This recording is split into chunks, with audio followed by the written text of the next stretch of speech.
Hello, ladies and gentlemen. Asuka here.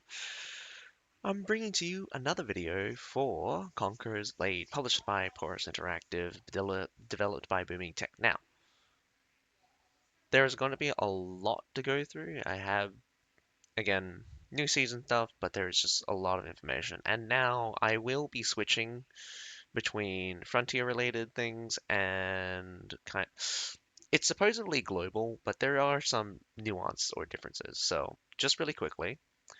The maintenance time will be different, so I'll try to keep in mind that the maintenance time in reference will be different for everyone. Or maybe it is the same, depending on how calculations work out, but just from looking at it, the season scheduled is for 15 hours, starting in roughly 2 hours from when I'm recording this. Um, so it says June 20th, midnight, so 0 hours, UTC plus 8 to June 20th, 1500, which is around about 3 o'clock. I think I will try to be start streaming then. I don't have work tomorrow, but I'll have work on Friday. Um, they will provide 37,500 bronze, 1,500 honor, and 60 unit medals. Now, just going to quickly switch over because I like the color scheme for this one better. Switch over to the global version. For what I understand so far, there is no practical difference in the wording for the two, and I hope I don't flashbang too many people, but I will be using the global version as much as I can. Again, I like the color scheme better, and the other one doesn't have a dark mode. That being said, this is the timing for this one is a bit different, but I think it matches up when you calculate the timeout. So this says from June 19th, 1700 UTC plus 1 to June 20th, 8 um 800, well, like 8 to UTC plus 1. And it's also going to give you 37,500 bronze, 1,500 honor, and 60 unit medals.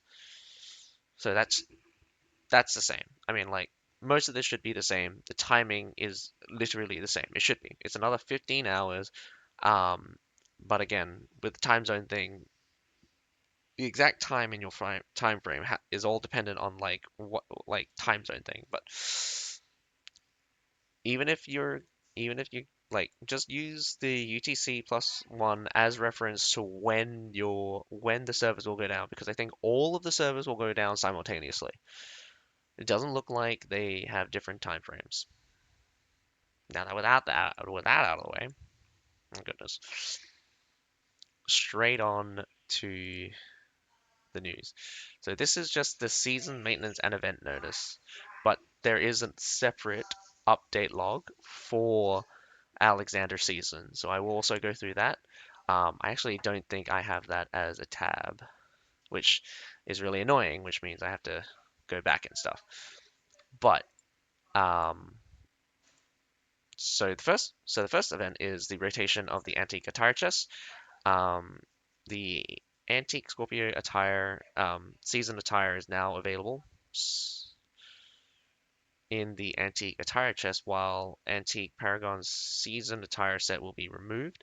The attire in G will be changed to antique Bringer of Thunder attire, antique blah blah blah. Okay, I think this is also I think this is what that's stating is wrong. Wow, that's funny. I like how just the one thing is man, already we have slight differences already. God dang it. I'm just going to have to go through both sides, and it's just really infuriating. Just bear with me because this is the first time I'm going to try to do both. I think I shouldn't do both. But anyway, I think it's just easier just reading this one. rotation of Conquest attire treasure. Um, so so what I understand is that the attire chests in the G, so like the treasures, so the chests, the actual chests, are being changed. So the Scorpion season stuff are being swapped out with the Paragon season stuff. But I don't know why they are also sending in the Helheim season stuff in the attire. Like, this stuff is now available in the Conquest attire, sure. Excellent wording here. And then the attire in G will, in like the G interface will be changed to the Helheim sealed version after maintenance. So it goes from June 20th after maintenance to the new season maintenance. So the new season, as in the season after next season. This is probably only. I don't know why it's not mentioned here, but like when I'll blast through this as really quickly as I can. So for the front, so the one I'm on right now is for the Frontier guys. So this mostly relevant. Well, this is relevant for Frontier guys. It could be relevant to you guys on the NA, but not entirely sure. So let's just go through this. So a reset of the Daybreak Seal purchase limit and the new edition in Daybreak Doctrine Selection Box. Reset of the Daybreak Seal purchase limit. So this is referring to items that have purchase limits, such as the Epic Leadership Doctrine thing. So yeah, the purchase limit for the Epic Leadership Doctrine has been reset with a maximum exchange quantity of one. New doctrines in the Daybreak Doctrine Selection Box. The Epic Javelin Doctrine. So this one so yeah, you can read it here. Throw Javelin immobilizes the enemy for 1.5 seconds, and the Epic Melee Cavalry Doctrine, while the sprint skill is active on this unit, it will deal an extra attack that it will deal an extra attack that deals double damage. This extra attack cannot be triggered while using active skills. In practice, when you activate sprint, their melee attacks while you're moving around will just deal double damage. I don't know why they say this extra attack that will deal damage. It's not even limited, I think. I think that any attack while they're sprinting does deal double damage, but I actually haven't personally used this and I haven't personally tested it, but for what I understand, this thing is really good for when you're running away because it just makes them twice as dangerous. And obviously twice as good when they're just running through stuff. You got the Daybreak Doctrine Selection Box acquisition. Reach level 100 in this season's Battle Pass to obtain a Doctrine Spirit. Finish complete. Okay, this is funny because this is supposed to say Daybreak Seal. Complete the fifth stage of the current season 5's 5-star, not start unit to receive a Doctrine Spirit. They probably mean Daybreak Seal. And obviously it goes from June 20th after maintenance to new season's maintenance. So you have the attire treasure rotation. So again, another reference to the attire.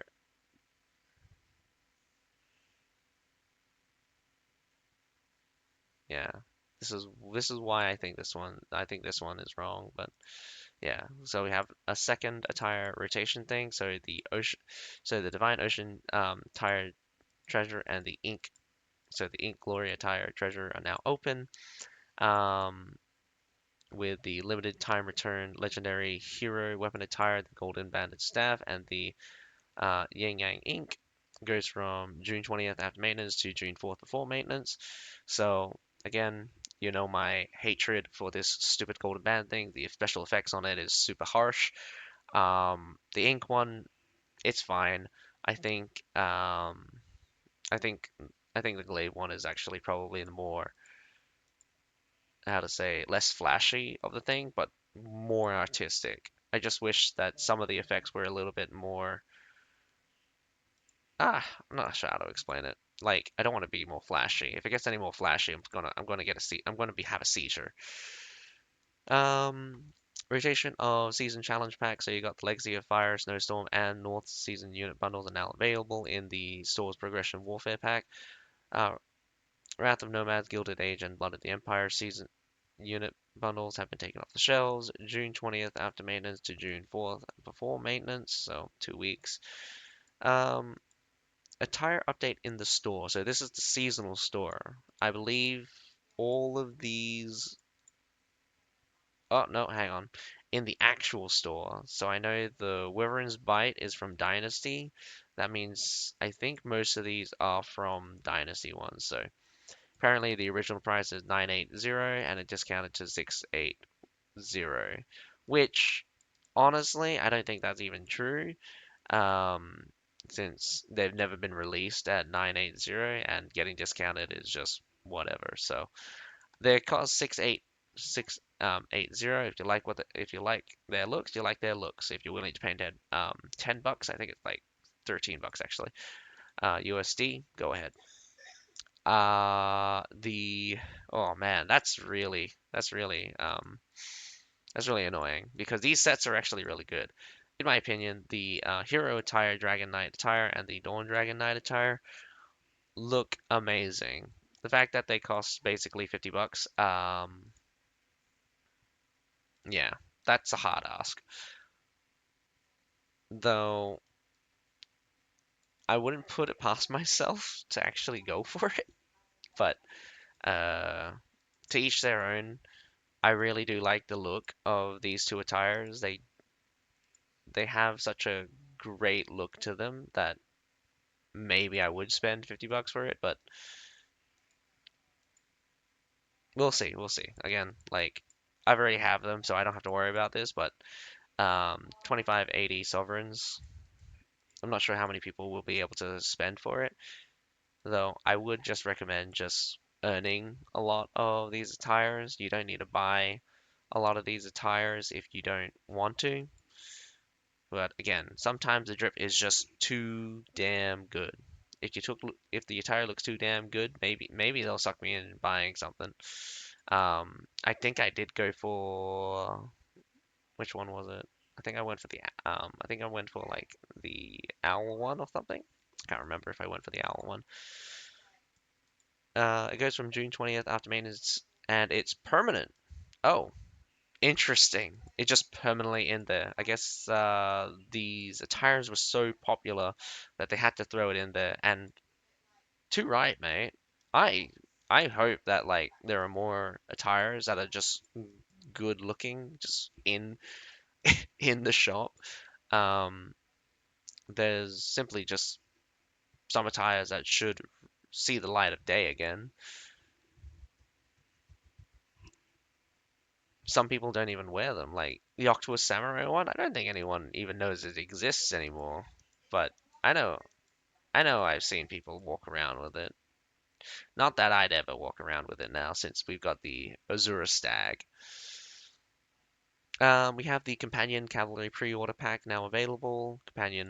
So obviously you got the Companion Cavalry pre-order bundle basic, which gives you 3 stages, which basically unlocks the unit at 1680 sovereigns, and you got the deluxe one, which completes all stages. So this should actually say 5, not 3, and it gives you 2800 sovereigns. Now this is a time where you need to put a discount price.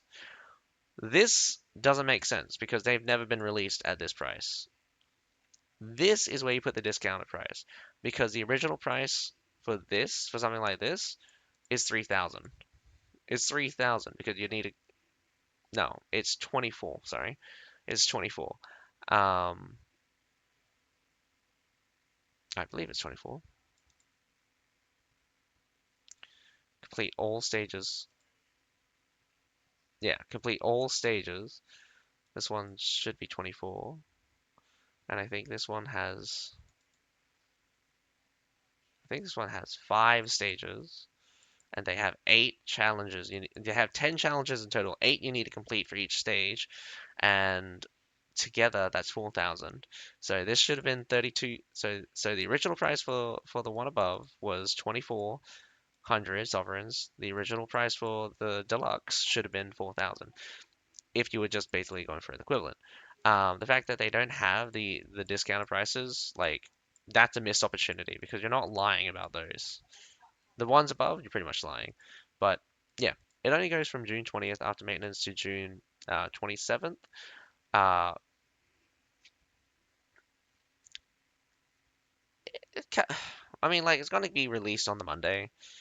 Sorry, on the 1st of July, so it's on the Monday. So we only have about a week and a half of tier 3. A little bit sad, but I mean, like, tier 3 can be a bit exhausting because base leadership level is 700 and tier 3 has been getting cheaper over the years. I think right now, if I was to bring out my normal loadout, or if I was to bring out a particular loadout, I think I could get 5 tier 3s. And generally, like the amount of time, I'd barely be able to burn all 5 of them by the end of the match. By like after 20 minutes of play, walking back and forth from the supply point, throwing my units at the enemy, going to grab back, throw my unit at the enemy, go back to get a new one, throw it at the enemy again. It'd probably take me 20 minutes just walking around. And I mean, also the battles are just last longer in general. Even if like your unit gets completely exploded in 2 seconds, it can be situation where the battle actually has facets. Though if you run into a prefecture guard murder squad, yeah, good luck with that. There's not really much you can do about that. We also have the Alexander Seasons real-time transfer, so this is a kind of a new thing. I kind of didn't go kind of don't have the relevant one open. Hmm.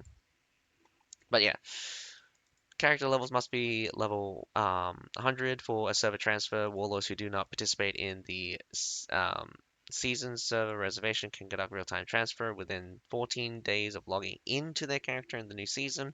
Those who have participated in the season server reservation or exceeded 14 days of logging in with a new season character will not be able to conduct real-time transfer. So again, they give you extra grace period to transfer to the actual server you want to, as long as your character is over level 100. So if all your mates went to a different server, you can go follow them now.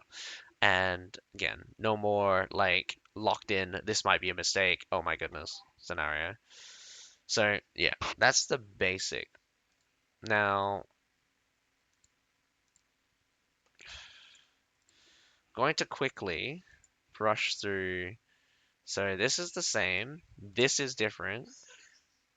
Okay, no, this is the same. Oh man, I thought this was different, but it's just, the words are different. Electric doctrine selection acquisition.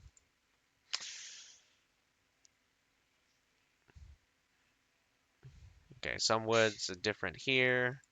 Some of them are better, like Horsebreaker Glaive, Gaze of the Beast, Gaze of the Beast, Longsword and Shield. I mean, like Gaze of the Beast was fine.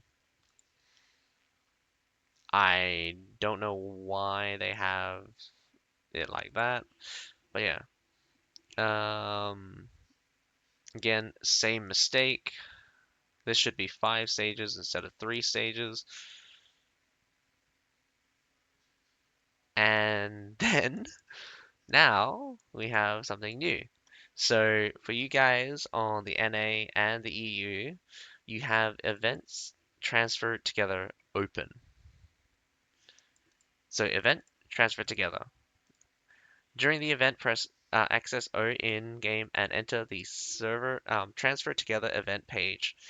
Here you can generate a unique link and share it with your friends. You will be eligible to claim corresponding rewards in game if your friends successfully transfer through this link. Successfully transfer 2 people, treaty times 1. Successfully transfer 3 people, treaty times 4. Successfully transfer 5 people, treaty times 10. If you have successfully transferred, you are eligible to participate in this event. If your friends have already completed the transfer, they will not be able to help you. Oh, I see. So how this works is that You have transferred, you get a unique code. What you need to now is to inform people who haven't transferred and use your unique code to right now transfer. So that's interesting.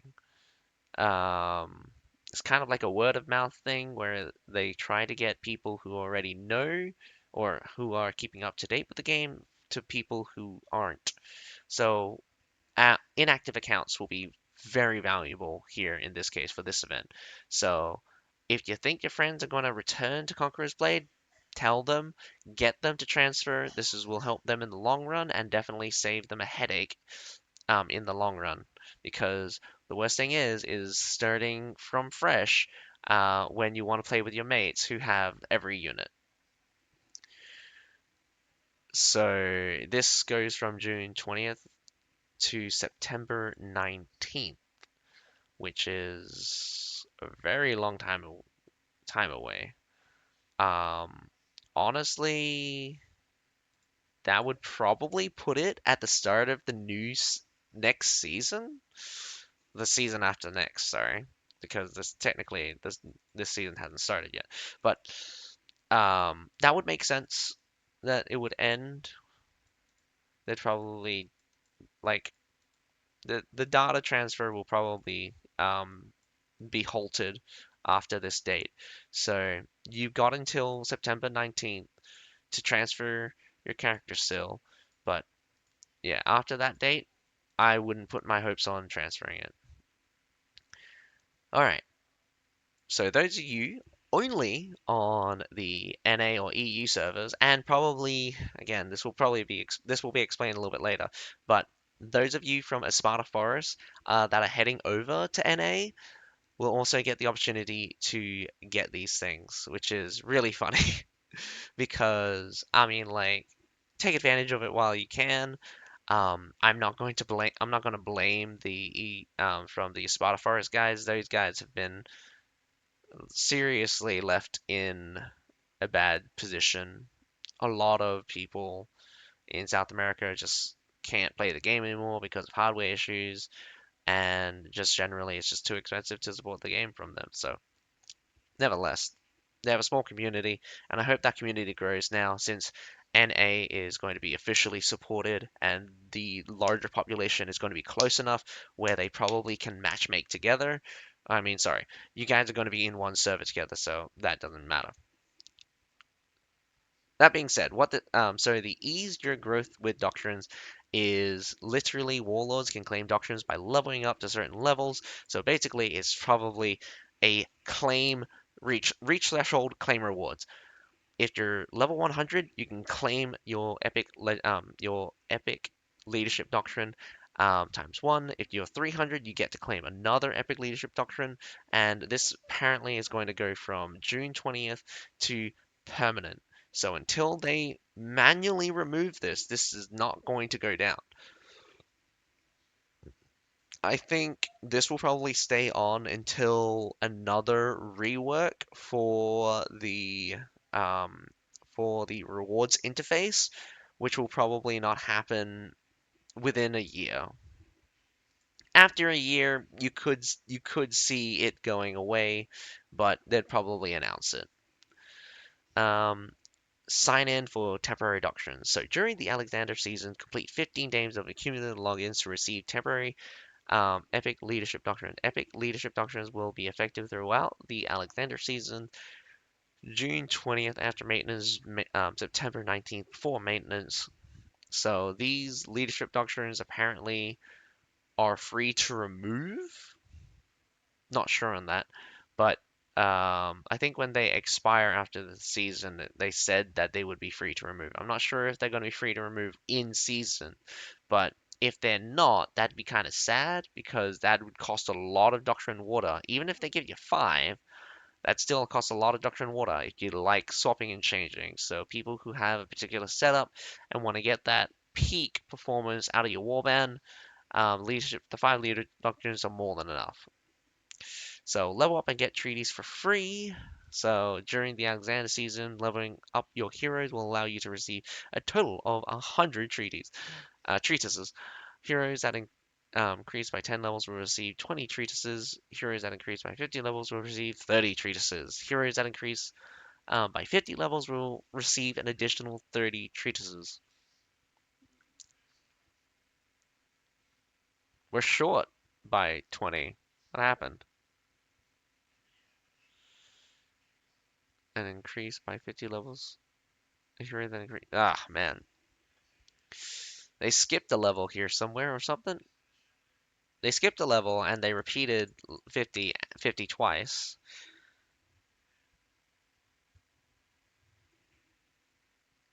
Heroes that increase by 10 levels will receive 20. Heroes that increase by 50 levels will receive 30. And then,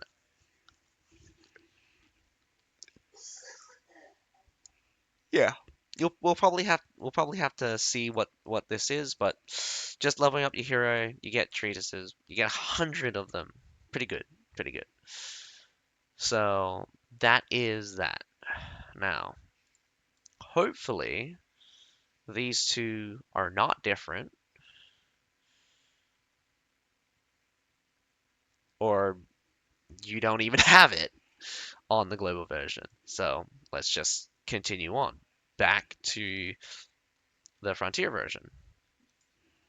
Alrighty, my favorite part, and probably the one that I should have started with, because that's all maintenance stuff.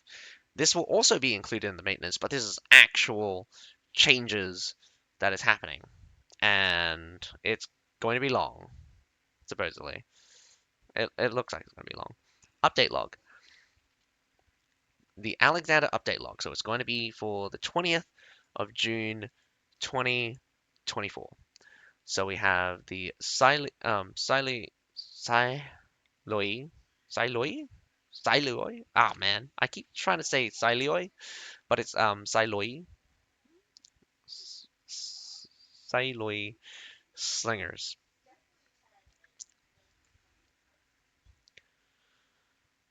So we always got the background. Okay, so it's all three of these background things. So I think they just smashed all of those things together. All right, gonna rush, just gonna rush through. If you want to read the background, if you want to read the background there, hopefully my thing's not in the way. You can pause it and read it for yourself. I'm not gonna read it a second time. I will read the phalanx one, but that's in its own thing. I have done it. I have already read it before. So far, right now, Um, the most important thing here is unit characteristics, able to replenish ammo at anywhere, and stun enemies from afar, deals high burst damage when close. Um, when close, not particularly sure what this means, but I think they're just referencing their number two skills. No idea. But the stun enemies from afar, the percentage chance on this is like 1 in 4 or 1 in 3, and you can boost it by 50% with this doctrine, so you get almost a 50% chance of stunning people. So that is great. You also have you have your basic skill 1, which is area attack. You get your skill 2, which is a concentrated like line attack. So this one's really great for sniping, just concentrating your fire, hitting one or two guys. If you're really good with your aim, you can snipe heroes with this, but unfortunately, units need to be within a certain distance for you to activate this, which is really, I think this is really dumb. I think they should remove that restriction of having units needing to be nearby for it to activate, because it could be a little bit funny how the limitation on that is lifted. But regardless, we also have skill 3, which is Quarry. So that is the skill that allows them to squat down and replenish ammo. Now, of course, we have the Companion Cavalry. I've already read the backstory for this one. Battle style should more or less also be part of the thing I read last time. The unit's characteristics are probably really important to note. This is kind of like explaining their design philosophy. Whether or not it's true is just a question, is just a subjective opinion. So highly mobile light cavalry with low defenses. Totally agree. It's a light cavalry. It has low defenses. Um, Works great when striking with the hero in guerrilla like attacks. This this turn of phrase makes no sense because like guerrilla tactics in with cavalry doesn't make sense unless you're using it synonymously with skirmishing, which is completely different. Which is completely different from like guerrilla like tactics because like it is kind of like a type of skirmishing, but it's just like it's a modern interpretation of warfare. There was skirmishing and stuff, but like guerrilla like warfare skirmishing is like it's like way more psychological than anything. Um, d- or maybe I'm just being like technical and I'm just being wrong, but it kind of makes sense what they're trying to say. I disagree with them. They're so strong with their attacks that they'll just upfront kill frontline infantry like it's nothing. Like they're not skirmish cav. They're not cav that is helpless, that is just like, oh, we can't deal with this. They'll deal with shield units in a snap. They can kill pike units with a strike. It's not even a joke how much damage these guys output during the PTR. Whether or not that stays is another question. I do think that they have some kind of limitation with when there's lots of units, but one or two units, them decimating like at least one unit, it'll decimate the unit without the unit being able to even react. I mean, unless they're a pike unit. Um, Whoa. Deal sustained damage while using their short sword and draw close to the hero, waiting for the opportune moment to strike. Ooh, I'm not sure how I I'm not sure how I like that. The sustained damage kind of true, but at the same time kind of not. When they get their damage buffed up by their passive, it is buffed way up. One strike from them would literally send you into the dirt. Um, Draw close to the hero, so it's just like stay close to your hero. They get massive buffs while they're in within the radius of a hero, so that makes sense. And waiting for the opportune moment to strike, that probably has to do with their like relative squishiness. So you do have that to keep that in mind, but their speed in general just makes them so flexible in timing and definitely going to be a cavalry where if it doesn't want to be touched, it will never be touched. It's that fast, and when it wants to hit you, it'll hit you so hard and fast that you will barely be able to blink. Like it's worse than when Lance Cavalry Chargers got that long distance charge change. I liked the long distance charge change because it kind of like gave a difference between chargers that were at max power and chargers that were at low power. But because because it didn't work dynamically with its speed, you ended up with situations where units would be flying will be flying at you, dealing massive amounts of damage, but you try to slow them down, and it's just like they'll still do massive amounts of damage to you. So for the skills, it has Spear, skill 1, Gale Strike, skill 2, which is Storm Pound. Gale Strike revolves their spears and stabs at the enemy, dealing high damage. It looks cool, the revolving above the head and striking down. Not sure if it has any practical effect when they do the twirl, but it definitely does look cool. I do think it has damage markers for the twirling part and damage markers for the thrusting part. Not particularly sure if there's any differences between the attacks, but maybe there is. Storm Pound leaps from their mount. Like they don't jump off their mounts. they their mounts leap and they strike down with their spear as the horse lands. So yeah, this may knock enemies units down.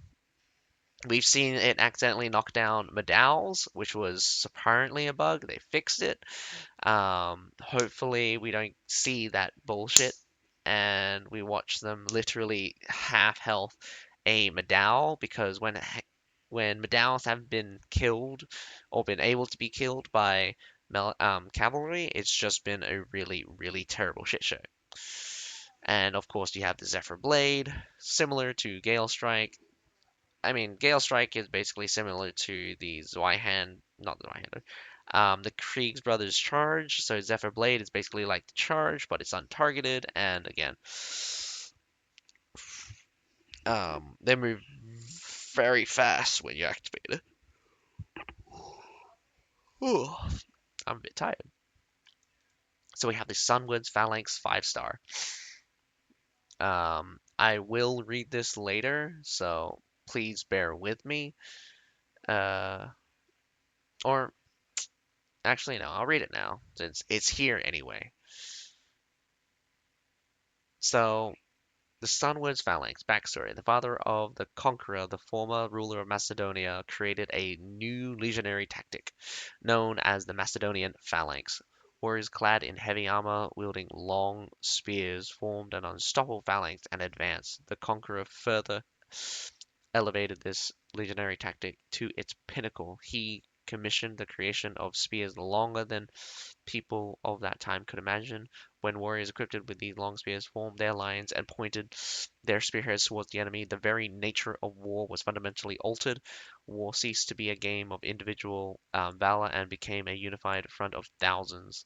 The clash transformed um, in ex or oh man, I don't even know what that word is, consuming and dispersing the enemy like scattered troops and mercenaries, stirring battle cries, turned into subdued command, as even the most skilled and valiant warriors found attacking such a formation akin to striking a mountain or the vast sea.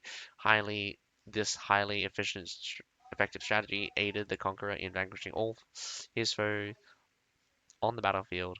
His units stood like a silent mountain, steadily advancing towards the enemy, as the figure of the emperor stood before the formation, gradually becoming towering and bowing. Seems to be the only choice to this great monarch. Okay, yeah. Um, Not sure what to say with all that wording there, but uh, a lot of creative liberty, I would say, is added into this. You also got a little bit of flourish, um, not uncommon with, not uncommon when you try to write things and they're just mostly trying to highlight the good things or over embellish the effect. It is true that like the phalanx was the mightiest of formations at the time, but it wasn't the only formation of the time. It was the Macedonian phalanx again, like we refer to as the phalanx, but there are multiple phalanxes um, the in the age of antiquity. So the Macedonian phalanx mostly being known because of how long their spears got, really. And of course, they're just sheer effectiveness. So anyway, battle style, wearing the iconic style helmets, linen cuirasses, and leather kilts, the finest warriors of Macedonia wielded spears of extraordinary length, their arms secured by large round shields advancing in an indomitable phalanx formation, shielded by their round shields. They stood fearless against the attacks from they stood fearlessly against attacks from above. Now, people would think, oh, it's because of the shields. No, in truth, their spears would actually also act as a barrier because you can imagine trying to shoot or like arrows flying in would normally hit or be glanced off by the spears, causing a lot of energy loss as the arrows kind of rain in to the sea of spears. Basically, it's the same thing as like shooting. It's like basically like trying to shoot in a forest. You're most likely going to hit a tree. It's very unlikely you're going to get a clear shot into the formation with that many spears just rattling about. And again, while they're above the head, they're not locked in like they are out in front. They sway. They create an active barrier to projectiles coming in overhead. So I'm not sure if they'll ever kind of try to implement this technicality, but the fact that they have the shields, I think is good enough. So, oh,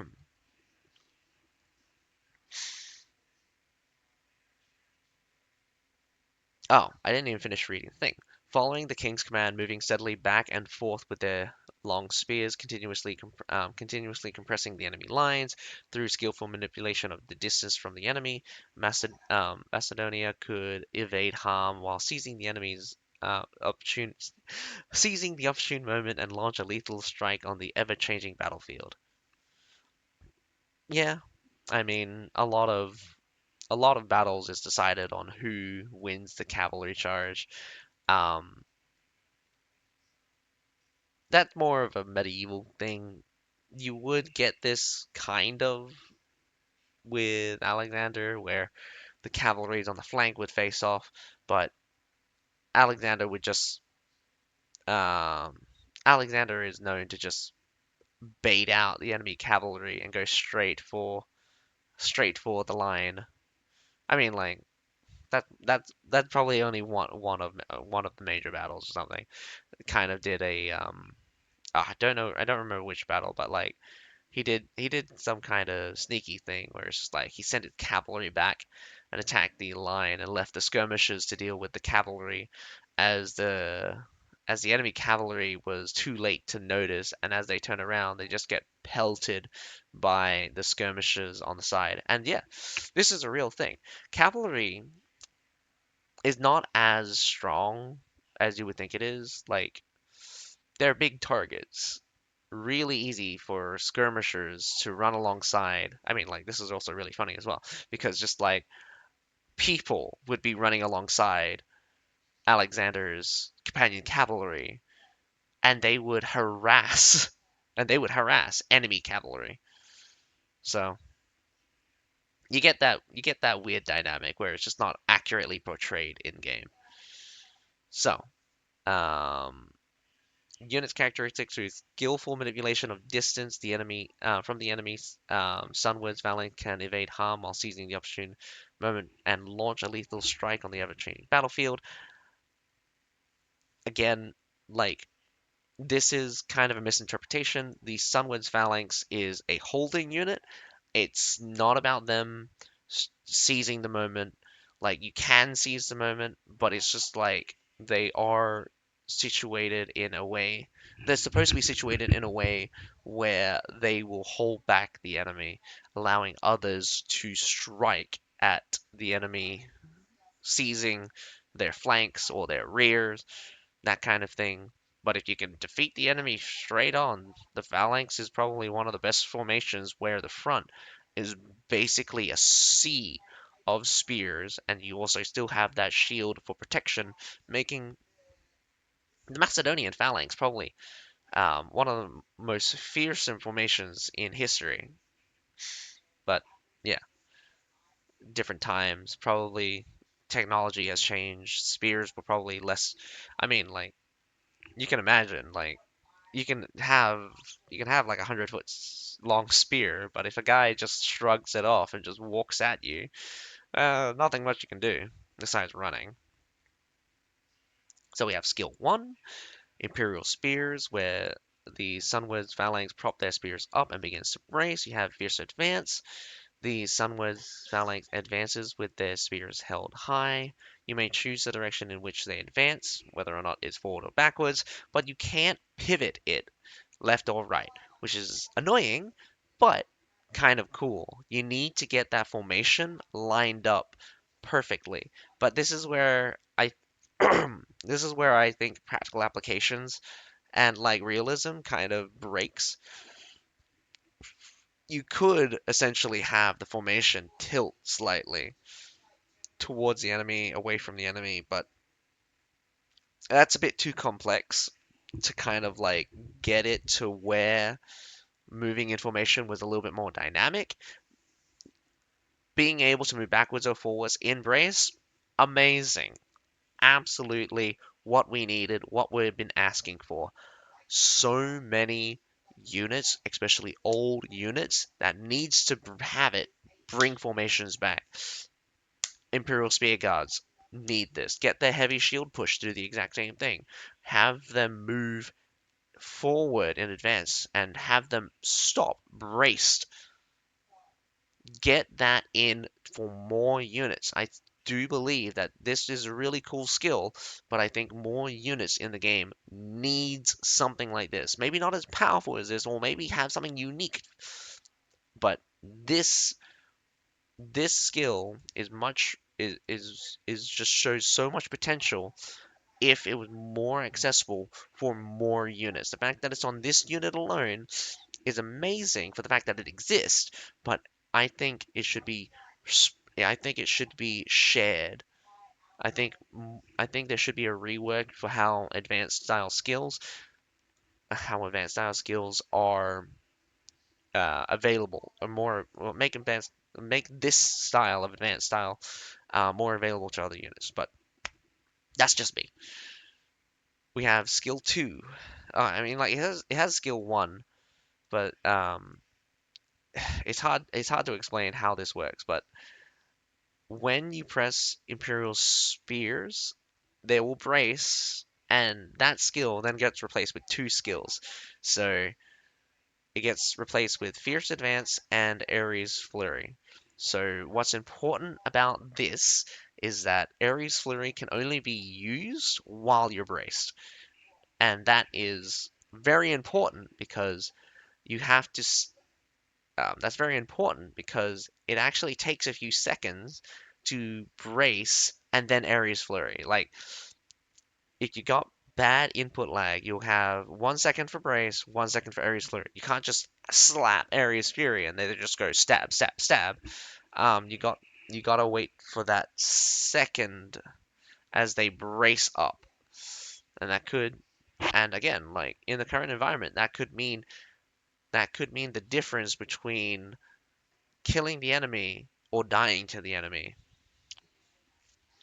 Obviously, we have the Hellenic Court robes for rank 0. Again, looks way more modest, but again, too much thigh. As if you've seen my videos for the PTR, way too much thigh. I do think a little bit of more modesty would have gone a long way, making it look way better overall, and definitely, I think, not looking like they're wearing it improperly. I mean, like, it just looked improper when you look at it. And then you have the um, Virgina, Virgina, Virgina Sun or something. Hmm.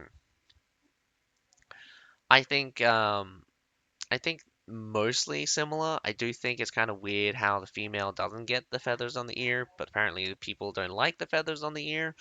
To each their own. I do like the feathers on the ear. It gives it a bit more style, but also would have totally loved just the helmet with the plumage. I forget what it's called in this case, but don't crucify me, please.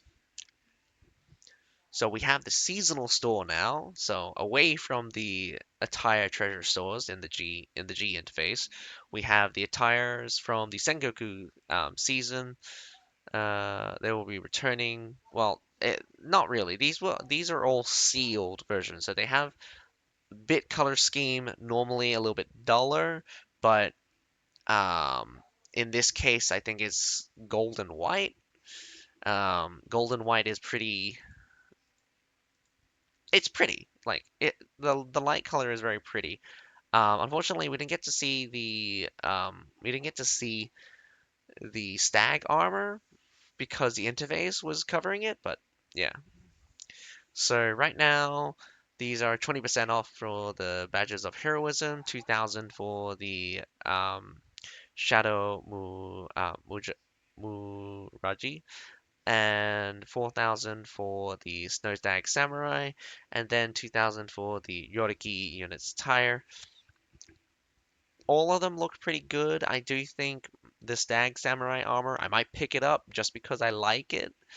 Um, but the Yoriki armor, I mean the Yoriki unit attire, not my favorite.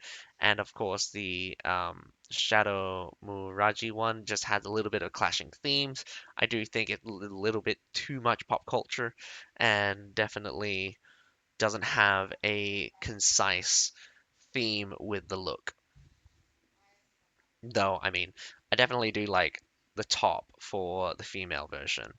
The coat for the male version looks also immaculate. I definitely do love looking at those things because they just look great in game. The following items will have their badge of heroisms reverted. So we have obviously the old stuff. Oh man, I forget. This is This is Eternals. This is the Eternals tires stuff. The names Wandering Hero, the 100 Victories, and the Wu Braves. So yeah, all of those will be changed to 2,500, 5,000, and 2,500 respectively. We we have no longer have the Scorpio stuff, so those will be returned. For campaign now, we have changes. I mean, like this is TW related stuff. Not really. I don't really care, but let's continue on.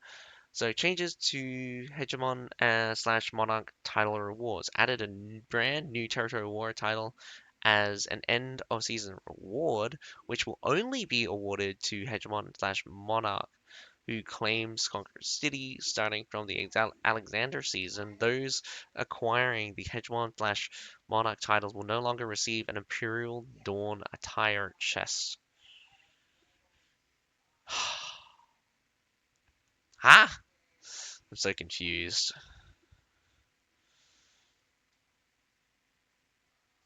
Added a brand new Territory War attire as an end of season reward, which will only be awarded to the Hegemon slash Monarch who claims Conqueror City.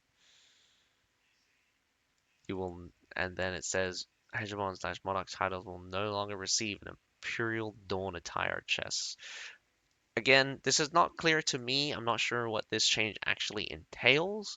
I've never been a Hegemon, so I don't know what this Imperial Dawn entire chest entails, but I do understand that it is special attires which are particular to winning capitals. And depending on which capitals you win, you get these attires. And I just never understood how, but it does look like it's through the chest at the end of the season rewards. Maybe, maybe not.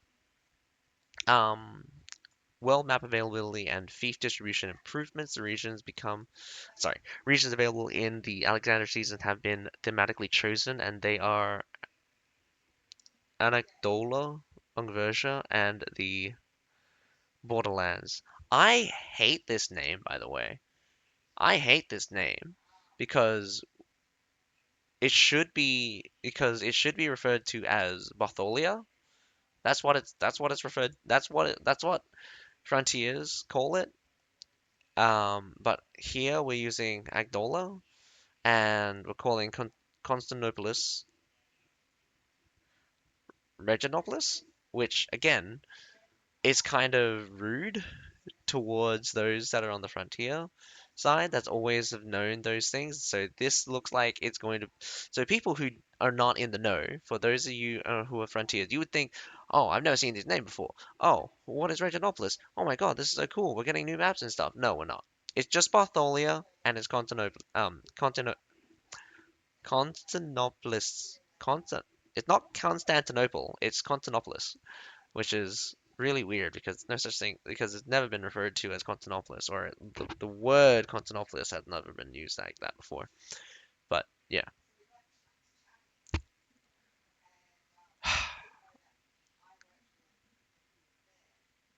What? Anecdola will be the one available for region servers. Single region servers. Huh, okay. For three region servers, the Borderlands will be the core region, meaning the players must contend over Conqueror City for the coveted Hegemon title. Oh, I see. So what it's saying is that certain servers will only have one region open, while some servers will have three regions open. So I think the formal servers will have three regions open, while the newbie servers will have two. Sorry, while the newbie servers will only have one. So, so yeah, you got that. Mm. The single region servers, Anecdola will be the core region, meaning that players must contend over Reginopolis for the coveted Hegemon title. Considering the overall distribution and density of fiefs and their effects on territorial war, we've reduced the number of fiefs in Ane- Anecdola and Angversia and Borderland regions. So we have Phase 1, moving that opening moves. So it goes from 20th of the 6th to the 1st of the 7th. I know I'm reading that backwards, but that's how I read dates, so I'm not going to read it. I'm not going to read it as man, 6, not the 6th. Um, June 20th to July 1st. Like it makes no sense to me when I read the numbers. It just makes more sense. It just makes more sense the way I did before. Usable units is 3 stars and lower. Set but attributes is inactive. Extra attributes inactive. Auxiliary units 3 stars and lower. Auxiliary points is 6. So we have Territory Wars, Asia Pacific. So this entails the Lotus Ash, Dragon Age, Dragon Rise Island, Rage Rock Creek, and Sandstone Gorge. Which is not technically Asia Pacific because Sandstone Gorge should be Middle East and North Africa. Um, so warlords may contend in Anatolia and Angversia. Asia Pacific Excalibur, Khan of the Heavens, and the Hellenic Lee. That's a new server that's going to be open this season. Warriors may contend in Anatolia. We have Phase 2, Eve of the Storm. It goes from July 1st to July 15th. So usable units is 4 stars or lower. So we have set attributes active, but extra attributes inactive. I remember when they have extra attributes active and set attributes inactive, and that was the most stupidest tier 4 I've ever felt. Because you know why it was so stupid? Because I kept getting blown up by medium armors that were literally ripping through everything. Everything just kept dying. Heroes were dying so fast because medium armor heroes were dealt so much damage when shit didn't get their armor values. Most of your armor value for heavy comes from your set bonus. No joke. Um, Auxiliary units is 4 stars and lower. Auxiliary points is 6. Should technically be 4, but I mean, it should technically be 8. Or maybe I'm wrong. Asia Pacific. So you got the Lotus Ash Sea Dragon, Dragon Rise Island, Jade Rock Creek, and the Sandstone Gorge. Warlords may contend in the Borderland, while still including Anagdola and Angversia. So this is all is chaos. It goes from July 15th to August 5th. Um, and this is 5 stars and lower. And lower, I mean, like it should just say yeah, five. I mean, yeah. Usable unit is 5 star or lower. Basically all units. It should literally just be like all. Set attributes active, extra attributes active, and you got the auxiliary 5 stars and lower, 6 auxiliary points. Phase 4, you got usurp the throne. Goes from 5th of August to 19th of August, so you got 2 weeks. So yeah, you got the 1.5 weeks, you got the 2 weeks here, you got the 3 weeks here, and you got the 2 weeks here.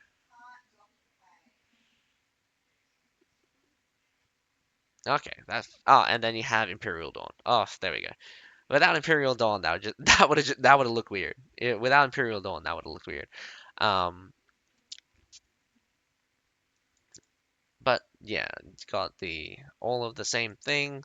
Territory War opens, um, but Territory War opens the region capitals for Reginopolis and Tulivaros. So that means the okay, no,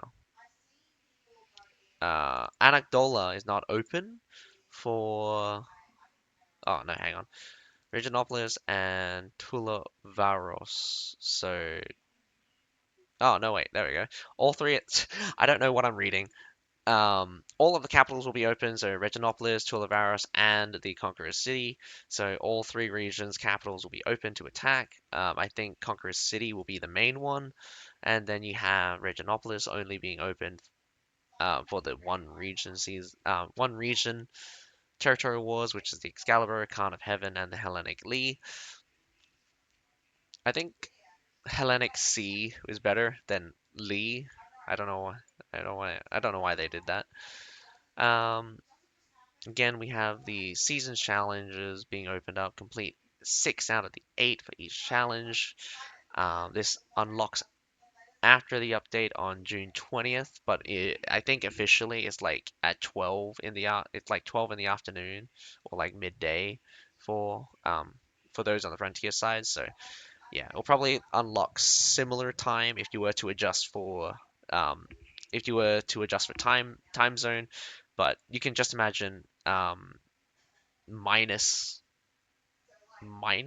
yeah, I think it's -7 for those use that are on the those use that are on uh the EU NA side. So first stage is 3-day trial, second stage is unit itself, third stage is a unit exclusive rare doctrine. I don't know why they have a unit exclusive rare doctrine. It should just be an epic doctrine. Unless that rare doctrine is so good, it's basically an epic doctrine, which is very rare. Normally for the tier 3, they don't get very many options and they're usually special. Cartoon Avatar, not really sure if I've ever cared. So you have the Companion Cavalry complete 8 out of the 10 challenges for each stages. This one unlocks on the first at 12 UC at 12 UCC plus 8, 2024. You got first stage 3-day trial, second stage unit medal 120, third stage unit itself, fourth stage unit exclusive epic doctrine, and fifth stage the cartoon avatar. Um, this seems weird considering that I feel like there should have been a blue doctrine in there, or maybe that's a 5 star. Sorry. So 2 weeks after July 1st, we have July 15th. Again, we got that 12 o'clock UTC plus 8. First stage, 3-day trial. Second stage, unit exclusive rare doctrine. Third stage is 120 unit medals. Fourth stage is unit itself. Fifth stage is the doctrine spirit. Again, it should be called the Daybreak Seal, plus the unit medal times 200. Again, the fifth stage that rewards the Daybreak Seal is only for the current season, so you can't go on to a different season and then next season come back and expect to get a Daybreak Seal because the Daybreak Seal is only temporary. And of course, the sixth stage get you the unit exclusive Epic Doctrine. Seventh stage, the cartoon Avatar. Oh my god. I've already went through a lot of the season. Oh, man, this is going to be a long. I haven't even gone halfway down this list yet. Season runes. So, armor runes. So you have Despair, Renowned Hero, gain Oracle Mark. So they're gonna call it for Oracle's Mark in the official, it's in the official thing. So that's what I'm going to refer it to. Dropping up, upon dropping below 50% health, grant 2% damage for 20 seconds, can trigger one time every 35 seconds, costs 3 energy. Victory, Blood of a Hero. Gain Oracle's Mark upon killing an enemy hero and granting 2% damage for 20 seconds, can trigger one time every 30 seconds, costs 3 energy. Bravery, Unrivaled Hero. Gain Oracle marked upon killing 3 enemy heroes. Blah, killing 3 enemy units, granting 2% damage and 20 seconds, can trigger one time every 30 seconds, cost 3 energy. Solitude, Great Heroism, gain Oracle Mark upon using a Paragon skill, granting 2% damage and 20% um, 2% damage for 20 seconds. Why do I keep saying that as percentages? Percentages. 2% damage for 20 seconds, can trigger one time every 50 seconds, costs 3 energy. We have Terra Wand, increases toughness by 5 points. Obviously, you have the generic 2 points in strength, 2 points in toughness, 2 points in um, agility, and 2 points in armor. Those are the basic ones. For your chest plate, otherwise your main armor, Warring Heroic Agility, damage dealt during Oracle's Mark is increased by 10%. However, its duration is reduced to 15 seconds, not by 15 seconds. It's reduced by 5 seconds, but it's reduced to 15 seconds from 20 seconds, if that makes sense. I know I said that all really weirdly and fairly fast, but I hope you understood. Militant, Famed Hero. Damage taken during Oracle Mark is reduced by 10%. However, its duration is reduced to 15 seconds. Costs 3 energy. Finale. Finale. Heroic Oath. Damage during Oracle's Mark is increased by 20%. However, the damage taken is increased by 30%. And its duration is to 15 seconds. Costs 3 energy. Hercules War Cry. Your hero becomes invulnerable for 1 second upon taking lethal damage other than artillery. Taking lethal damage other than artillery. Wow. So apparently they want you to still get one-shotted by ballistas and stuff. Has a cooldown of 180 seconds and resets upon death. Costs 3 energy. You know, like you're gonna get hit by a musket bomb, and for some reason it counts as artillery, and you just go, why? Um, Even though this used to be 1.5 seconds, I actually didn't understood why this was very powerful at 1.5 seconds, unless you had a hero, unless you had situations where like short swords were dying before they reached the enemy line, so they became invulnerable for that last second to actually use their ultimate. Regardless, um, not sure how valuable this would be because you've still basically one hit kill even after the invulnerability. Once the invulnerability ends, I mean. We have cheat death, reduced damage taken from rear attacks and headshots by 15%, cost 2 energy. Again, really need this one if you're going to fight off against longbows. Every time longbows is strong, if you didn't have this, you were pretty much going to get sniped into the ground. You got Olympian Power, increase armor by 5, cost 1 energy.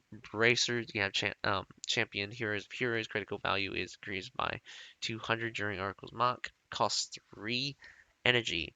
Rampage, Lone Hero, critical damage value is increased by 300 during Oracle's Mark, costs 3 energy. Sanguin, Sanguin,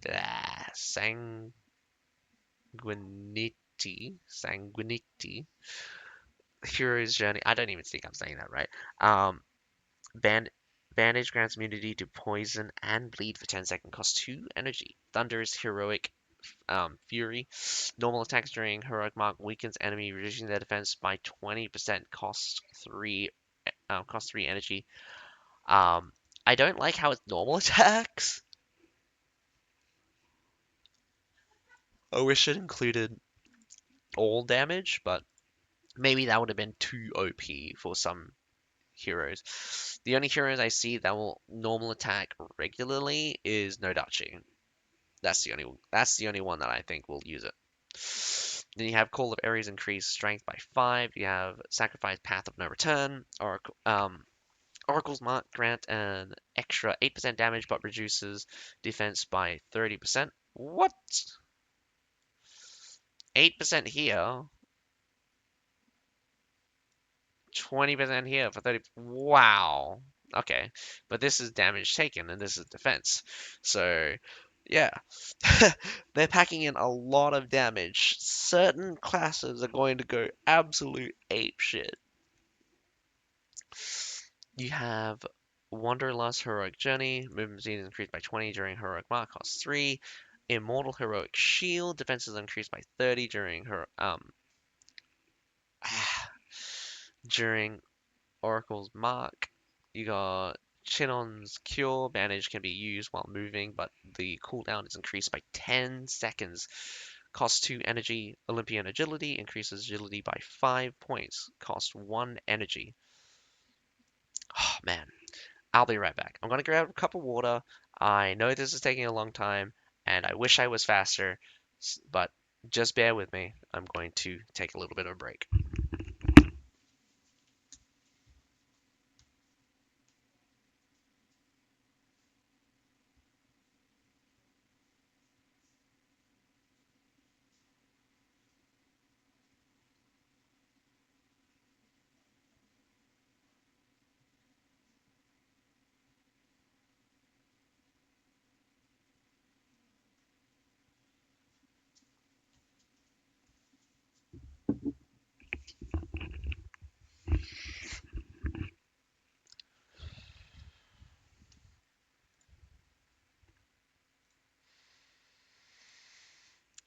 Okay, back to the update log. Absolute massive update log, and I think like honestly, reading all of this is just not.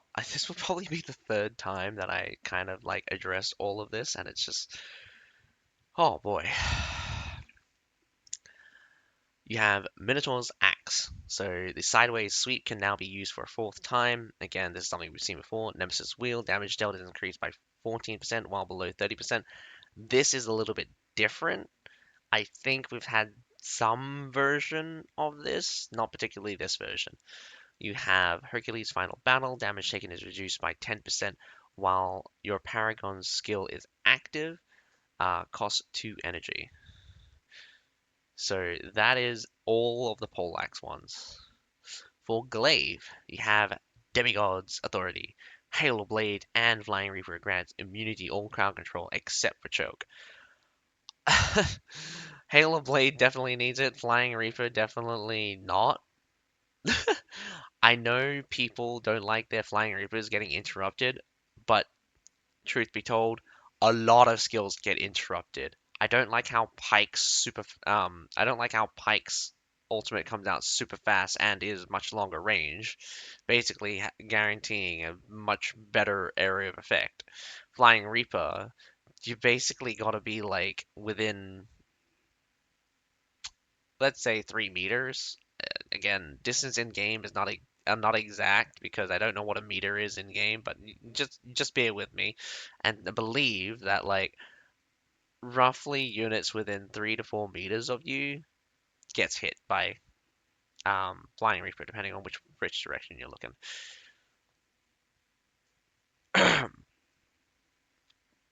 Divine Oppression. This one's an interesting one, and I'm wondering why they've chosen to do this and whether or not it's actually better. I think for chaining, this actually might be better because it means Flying Reaper can be followed up by other skills, making it twice as more as a setup skill rather than a finisher skill, which is what Flying Reaper should have been. Flying Reaper is not technically supposed to be a finisher skill. It's actually meant to be a setup skill, which is really funny considering the animation and the power of Flying Reaper.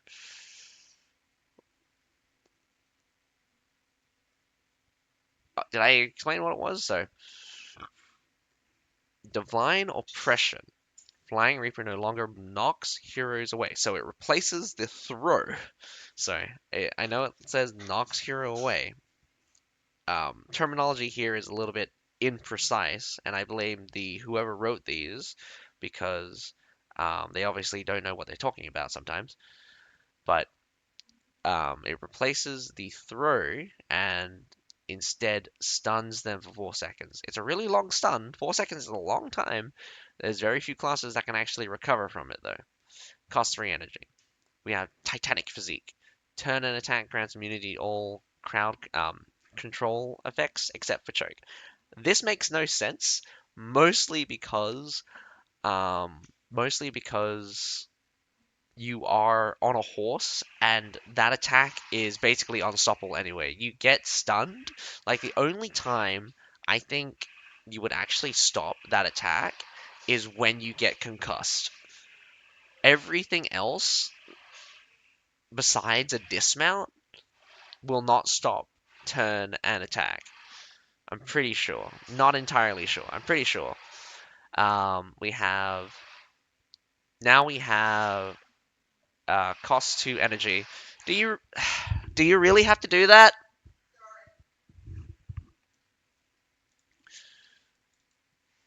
So you have Mole's Typhon's Demise. You gain an additional 10 defenses during Maelstrom's third strike and 18% extra defenses during the fourth strike, along with immunity to all crowd control effects with choke. Again, this is. I don't think this will be very useful because there's not going to be very many moles that actually go through the stages of Maelstrom. But if it kind of probably stacks. So when you use the final version, so like stage 5, it has 5 stages by the way, it'll probably add the 10% defenses here, add the 18%, and I mean like the final one's already crowd control immune, so it'll just be doubly crowd control immune. Titanic Shockwave, Earth Splitter, effective area is increased by 25%, cost 3 energy. We've seen this one before. Great rune. I think Earth Splitter getting extra air effect just makes it so much more powerful, and it's a really good skill, especially with the changes with like minimums and like yeah, but especially with the changes with like minimum on multi-hit target thing. You got Hermes Leap, evade costs 20% less stamina. Always existed and basically mandatory at this point. I don't think they'll ever change this one. Um, Having evade costs 20% less stamina compared to other classes. Also compared to like other classes, Mole still has that 12% bonus stamina regen. I'm not sure if that's been addressed yet, but it exists. And so honestly, like a mole will outrun anyone with just pure sprinting. A mole will outrun anyone. With this 50%, 20% less stamina for per evade, mole will out evade anyone. Like it might not have the best distance. I think the best distance is either pike or chain dart. Um, but yeah, like the number of dodges, mole is unbeaten with this doctrine. I mean, with this rune, that is.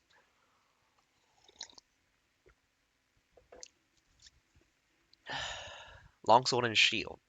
Jason's Golden Fleece using your Paragon skill will make you recover 0.5% health every second for 10 seconds, costs 3 energy.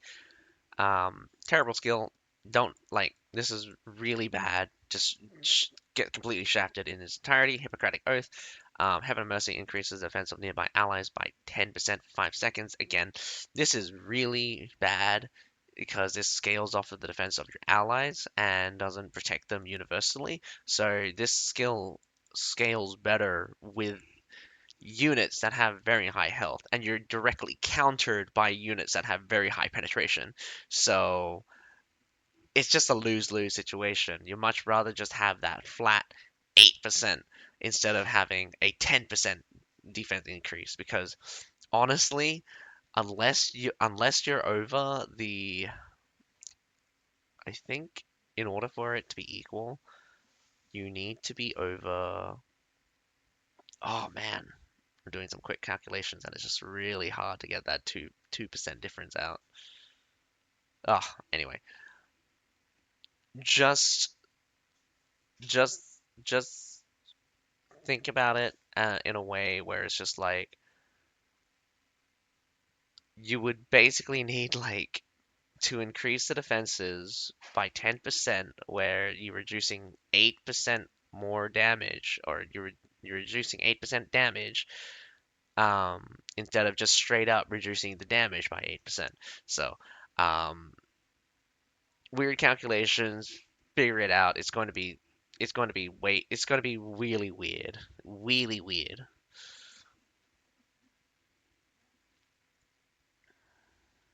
Obviously, the worst one of all damage is increased by 100 points while health while above 70% health. Like again, I don't think anyone would take this.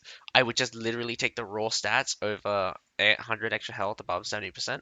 I know longsword is normally above 70% most of the time, but you don't care about this 100 extra points when considering that you're most likely just going to be tanking stuff.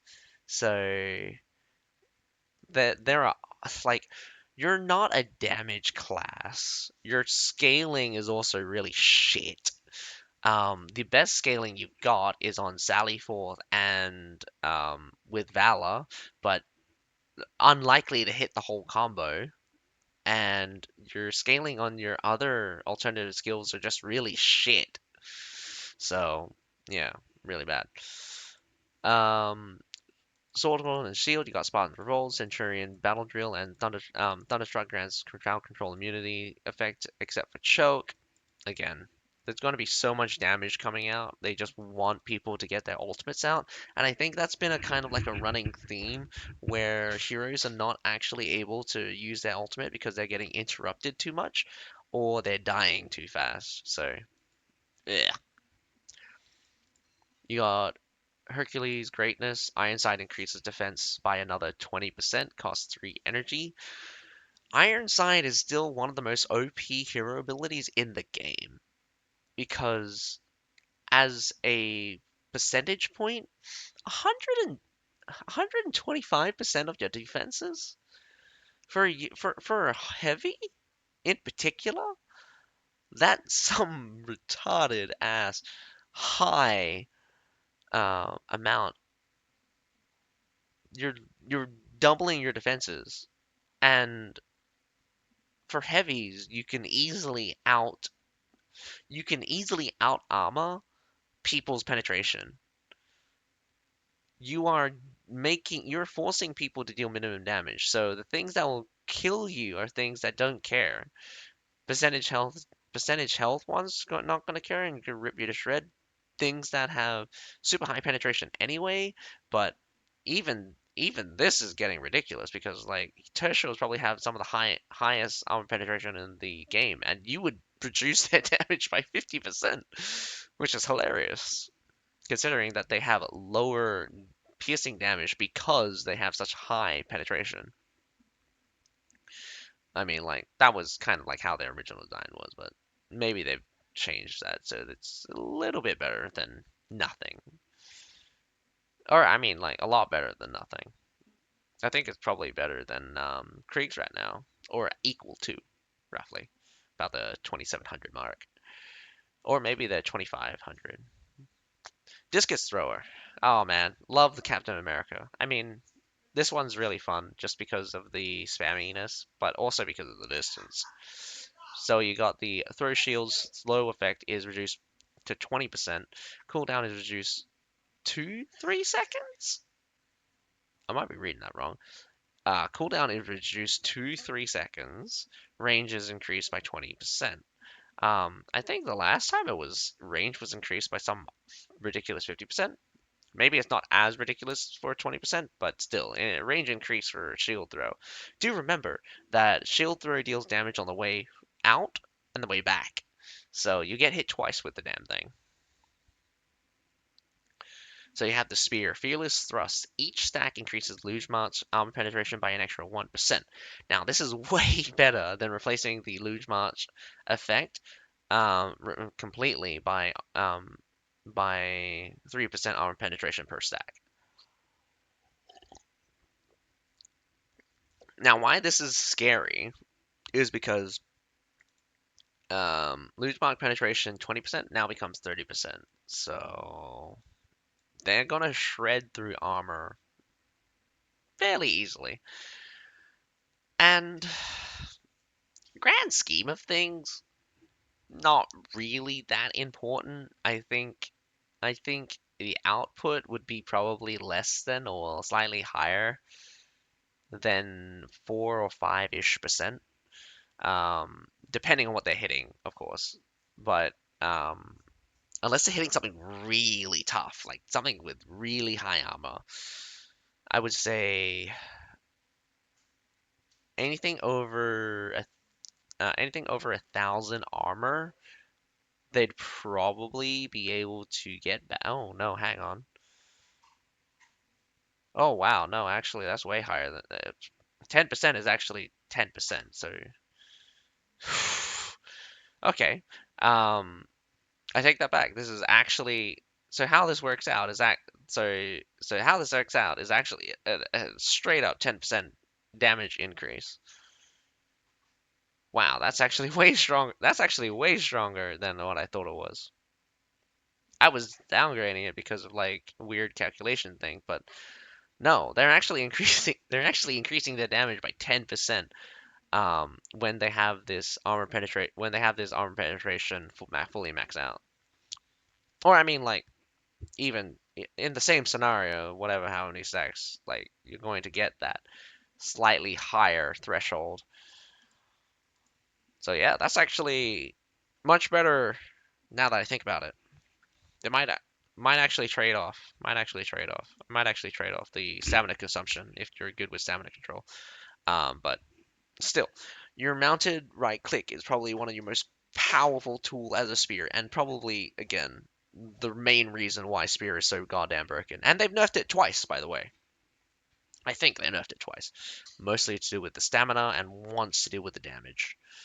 So you have great horsemanship, reduce the stamina consumption of the mounted right click by 20%, costs 3 energy. Unified charge, mounted attacks deal 5% more damage.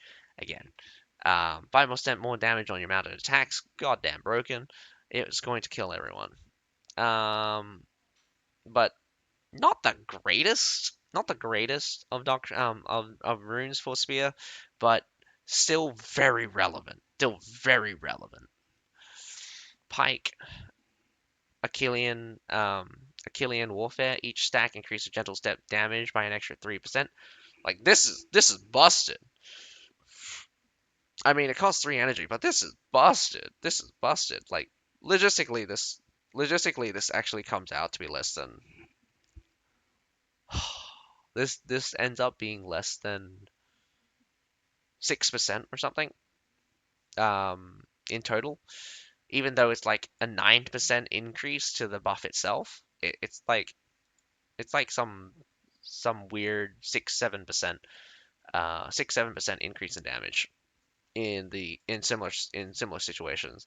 But still, like pikes that can pikes that can actually manage their buffs are not a step above. It's just like it's scary to watch them play sometimes because not only are they completely suppressing their opponent, they're also weaving in just enough to keep up all of these stacks, and they're managing their cooldowns in such a way that if you were to watch them play, you you almost feel like they know their cooldown instead of watching it. I watch my cooldowns a lot, um, but to get that level of instinct of watching of not of instinctively knowing the timing of your buffs, knowing the timing of your skills, that's the stuff that gets scary mechanically. And I think Spear's kit allowing for that is just really dumb because it's super oppressive because you get these super high level bullshit and obviously you have these people that animation cancel the Raging Monsoon thing so they don't get locked up, and it's super dumb as well because it looks and feels worse getting hit by it. Anyway, we have Crone's Authority. We have Storm Ren's cooldown is reset upon killing an enemy hero, costs 3 energy. We have Sylph Guardian, damage taken during the first and second strikes of um, Wandering Dragon is reduced by 30%, costs 2 energy. I forget reading this, but I think it's literally during the animation only. It's not actually a buff, but I can't remember now. We have no Dachi. Oh man, I hope they keep this as is, because this is some retarded ass bullshit thing. Heroic Strike. Dragon Leap gains the damage and knockback effect of having charged up. Again, it gains the damage and knockback effect. It just say it gains the effect of 2+ second charge because that's how you're written it. Just give it the 2+ second charge without the need to charge up. Without the need to charge up. Yep, fine. Easy. But again, it's not a knockback effect. At 2+ seconds, it's not a knockback effect. It's a throw effect. They keep saying a knockback effect when they should be using throw effect because their terminology is wrong here because they either don't have a translation guide, or they keep localizing it between different localizers, and it's just super stupid this way. Also refreshes the cooldown of all non-paragon skills. Like this is the same non-paragon skill, non-ultimate skills. Yeah, sure. Um, grants heroic blessing upon hitting an enemy with skills. Again, this is with skills, so this is not with like. Honestly, this should just literally with be Dragon Leap. Just have it just be Dragon Leap. It would still be broken. um, upon hitting enemies with skills, each stack granting 2% damage and 1.5% health steal for 6 seconds, stacking up to 15 times. 3 stacks are lost when the duration ends. Costs 3 energy. Ares Sacrifice. Blood Craze increase increases crit value by 120% plus 1000, costs 3 energy. Like, I found this really hilarious because if you combine this with Monstrous Blade, you just have some crit value where he's just going crit, crit, crit, crit. I just thought that was just really funny. Um, Macedonian costume. Uh, damage taken during Blood Craze is reduced by 15%, but any damage mitigated this way is instead dealt to you over 10 seconds. This is actually pretty good. It's just another 15% damage reduction, and with your heal, it's kind of like a do or die situation where you're going hard. But again, it is limited only Blood Craze, so you still have that limiting factor where you need to stay in Blood Craze. Not really any effective ways to stay in Blood Craze ever since they kind of nerfed the duration. Oh well. Oh well. Musket. Oceanic Wildfire. Hate this. I don't like getting hit by Black Powder Bomb, Black Powder Grenade, or Liquid Fire. They're just both bullshit. So Black Powder Grenade and Liquid Fire have their area of effect increased by 15%, costs 3 energy. Poseidon's Tide. Oh, I love this one. 5 rounds rapids. Now fires grape shots. 5 round rapids now also grant 120% plus 2000 critical value for 10 seconds. Costs 3 energy. I did hear that apparently this shoots level 1 great shots or something, or level 2 great shots. Something, but apparently not level 3. That's what people were saying. I'm not sure. Maybe, maybe, maybe not. Still, 5 round rapids shooting grape shots, which deal easily probably 3 times more damage. Yeah, 5 round rapids definitely looking very nice, but whole shebang with the black powder grenade as well, with the whole Oracle Mark thing, could very well have musket blowing people's faces into oblivion.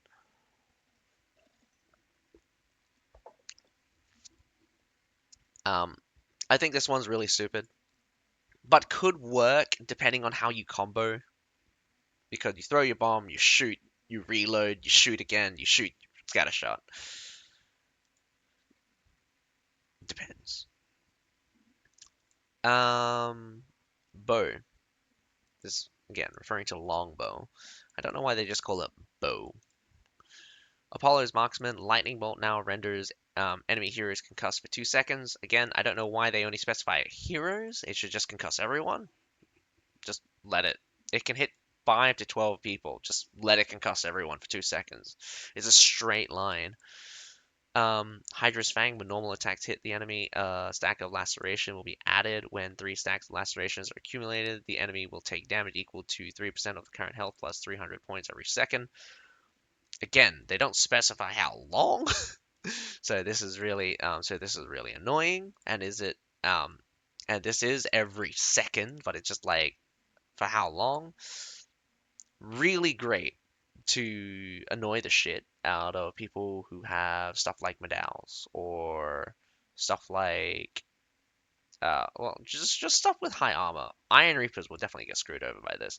I remember the last time this was added, I would I would literally alternate targets just to get that bleed effect off because I thought it was hilarious. Hilarious how I would constantly shave off um, I would constantly shave off like 10% of each of the units, even if my penetration did even if my shots would barely be able to do 300 damage to them. Like I would do way more damage by getting this laceration off than if I just kept shooting them. Especially since like you don't need fully charged shots. You just need to hit them with it. You got I don't know how to say that word. Demise, increase damage to ranged units by 15%. Again, change the units 12% to 15% ranged units. Trying to get that longbow to focus on its anti-range role. I don't like I don't like the notion that it has to only be anti-range. I just wish that it was incentivized by gameplay style and like good sense to do that instead of being rewarded to do that by other means or forced to do that by other means. If people want to be dumb and shoot shields all day, let them be dumb and shoot shield all day. If they want to be smart, look for those weak targets, look for those vulnerable targets with their longbow. If they can't see any, they need to put pressure out somehow. You gotta get people to learn how to play better by looking how to do better. They can't do better if all they do is just shoot at heavies all day. They need to be aiming for what I mean, like everyone should be killing light heroes when they can because they're the easiest things in the world to kill. I mean, it like deal damage to kill, maybe not. I hate facing change dart because I get locked down so hard that I can't do anything. Short bow, Artemis precision mark explodes with normal damage, deals 10% more damage. Again, straight up buff. That's really painful. Not as painful as the +1, but this is very much muted compared to last season, and I'm very surprised it never got nerfed. Thank God it's removed though. I don't want to see that ever again. That +1 to bleed effects was disgusting. Land, something swiftness. Each additional point of movement speed grants an extra 15% piercing armor penetration and 3% piercing damage. Now, I I'm not sure if that's accurate, but like if it is, that's some ridiculous. You get something with like 20 points of 20% movement speed. Like man, this could be taken multiple ways, but it's just like in my mind, it's just like, oh, 20%. That means I get 20 times this. It's probably not, but just imagine how ridiculous that could get really fast. You get longsword knightly vow, you do your little dodge thing and pew pew, and all of a sudden you're dealing like twice the amount of damage at three times at like yeah, twice the amount of damage at like twice no, one and a half times the damage and twice. Man, I am calculating and recalculating this multiple times, and I'm trying not to blow my brains out of my head right now. Um, you would be doing twice the amount of damage at three times the amount of penetration. Yes, or four times, whatever. But you get what I mean. Like that like if it scaled like that, that would be just absolutely bloody retarded, and I think it would be funny. But normal attacks no longer make marks explode, so there's that. Cost 3 energy. Something birds the first stack of enhanced attack grants an extra 21% piercing damage and 15% movement speed, but now only stacks up to 6 times. Again, it's just giving you more of your buff up front instead of backloaded into stacking it. So you can have more of your buff for less, for less effort. That's basically what this thing does. And sure, may as well just buff just may as well just give these things as a straight buff to the class if you're just going to do it like this, because that's just stupid. Jewel Blades, Serena's warding increases ambush damage by 30%. Will ambush come back? No. Ambush has a problem not being able to deal damage to heavies. And again, I do miss the days where it had 100% armor, like ignores 100% armor or ignores 80% armor. Like there was changes back then. Um, I don't think you're ever going to see. I don't think you're ever going to see the good old like 10k 12k um ambush damage. Maybe you'll still see that on like lights and stuff, and with this 30% I'm definitely think you're gonna be seeing that again. Lights are just going to explode with the ambush damage coming out from here, but I mean they pretty much died with one marked for death anyway, so ugh. Killing a hero increases your slashing damage by 4%, stacking up to 5 times. The stack is zeroed on your death. Seen that before. Really okay. Increase damage dealt to units by 15%. Eh, I'm not sure if this is going to be that effective, mostly because shurikens don't actually deal damage directly to the unit. It's the bleed effect that deals damage, but I also could be wrong about that. You can get to 5,000 damage with that shuriken throw. Not sure how the armor penetration, I mean not armor penetration, multi hit penalties work out for that class, but it could be fun.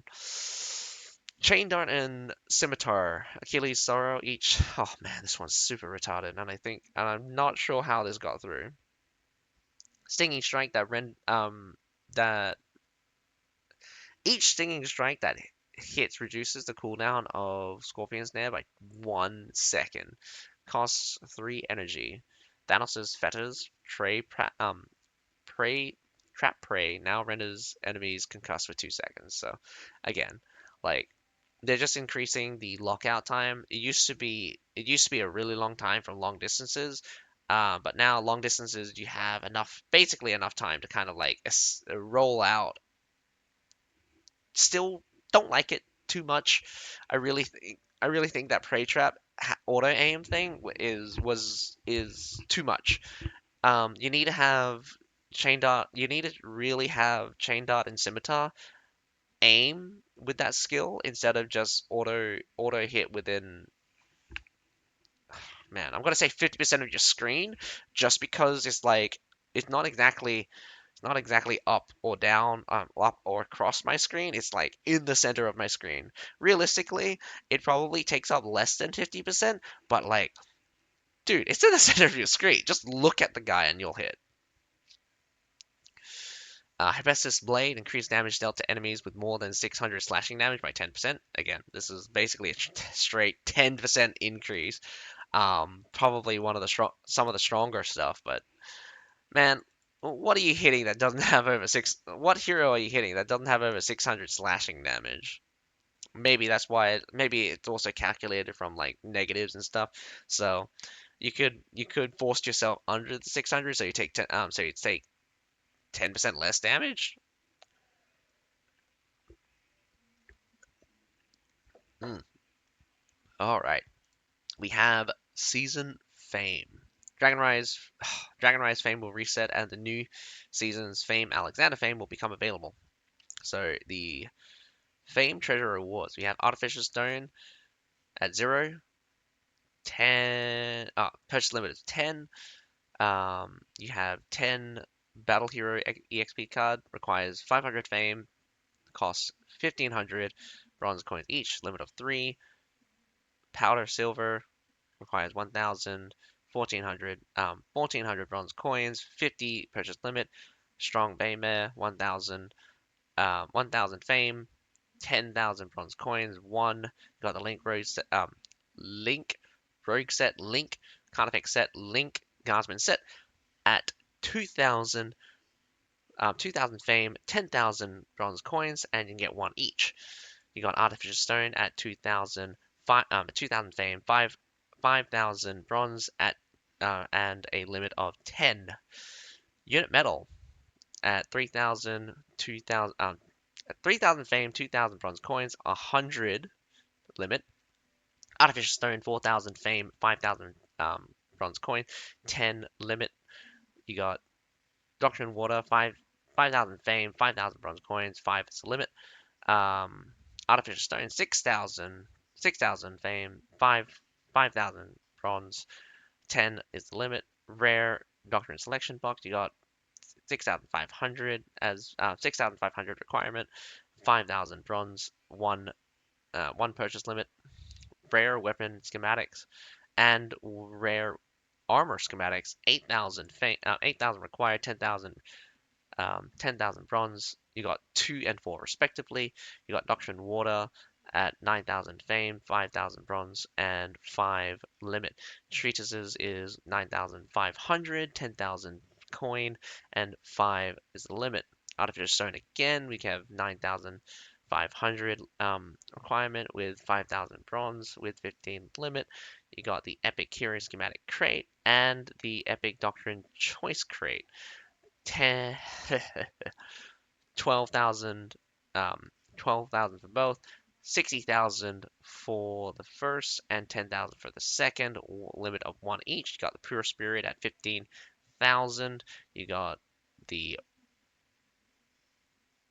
Wow, did they decrease this? Oh, no, they didn't. No, they didn't.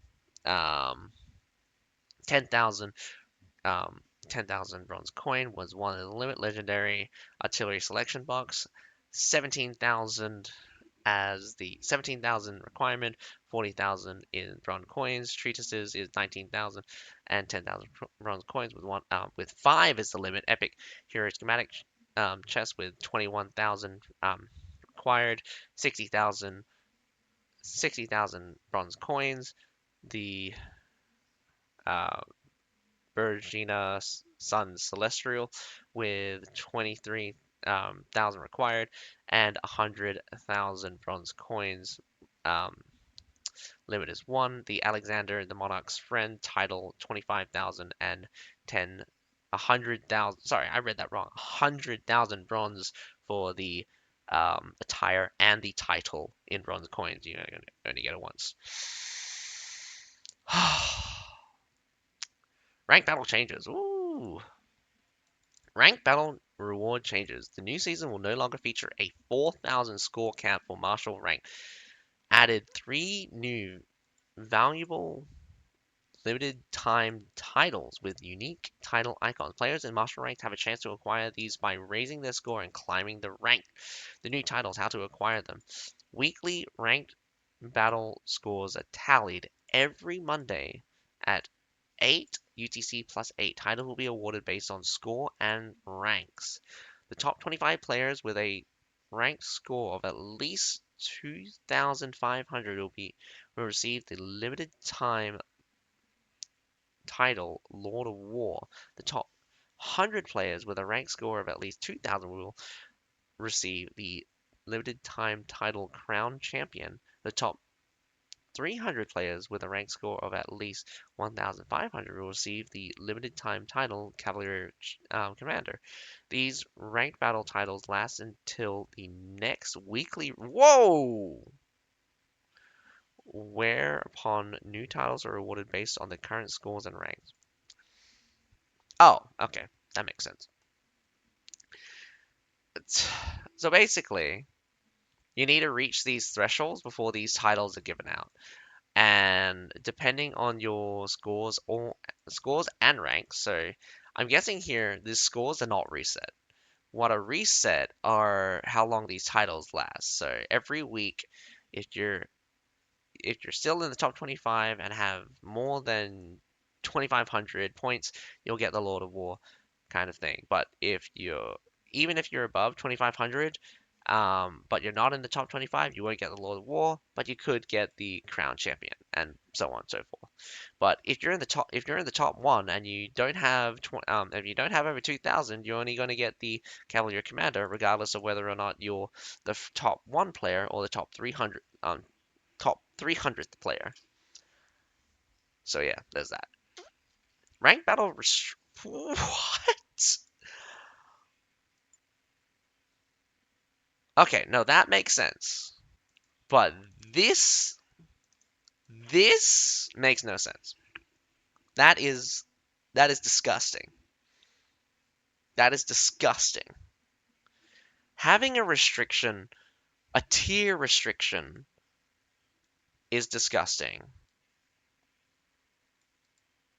That is disgusting. That shouldn't be there. That shouldn't be there. Have a tier 5 unit. No. If you don't want to play a tier 4 unit, you shouldn't be forced to play a tier 4 unit. Maybe there's a tier 4 unit they don't want that maybe they don't have any tier 4 units they want to play. Let them play let them play tier 3 or lower. There are definitely good units in the lower tiers that people can make use of. And definitely people have. I have. I've played many battles and I've faced off against tier 5s and I just had a shit ton of like lower tier units. Was it always fun? Hell no. Have I been successful with them sometimes? Yes. There are definitely certain units that are outstanding and definitely can cause havoc on the enemy. But this requirement, no go. Absolutely no. Okay, that kind of makes sense. You can't in good faith be able to enter ranked battles if you can't even fill 600 of your leadership. If you literally only have 5 units and that only makes up like 500 leadership, yeah, that's stupid. You need to be able to use most of your leadership. You need you need to use most of your leadership and you need to be able to like you need to have most of your leadership be activated basically. If you enter a ranked battle with less leadership, less than like 90% of your leadership, you should be penalized. I think you should be penalized. That makes sense because you are forcibly unoptimized. You are forcibly unoptimized, and that's stupid. You shouldn't be doing that.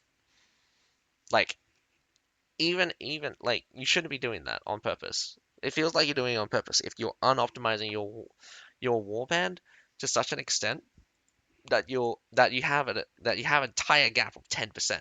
10% is 70 leadership. You could fit a whole you could fit a whole damn Demez pikeman in that if it was still 70, not 55. I forget what's around 70, but you get my point. I just don't like this first one. I hate this first one. Like these two, absolutely fine. I actually love these. This one, absolutely hate. What if I don't want to bring a tier 4? I think that's a stupid requirement. That's like this is like the same as saying, oh, you must bring an archer unit, or you must bring a cavalry unit, or you must bring an infantry unit.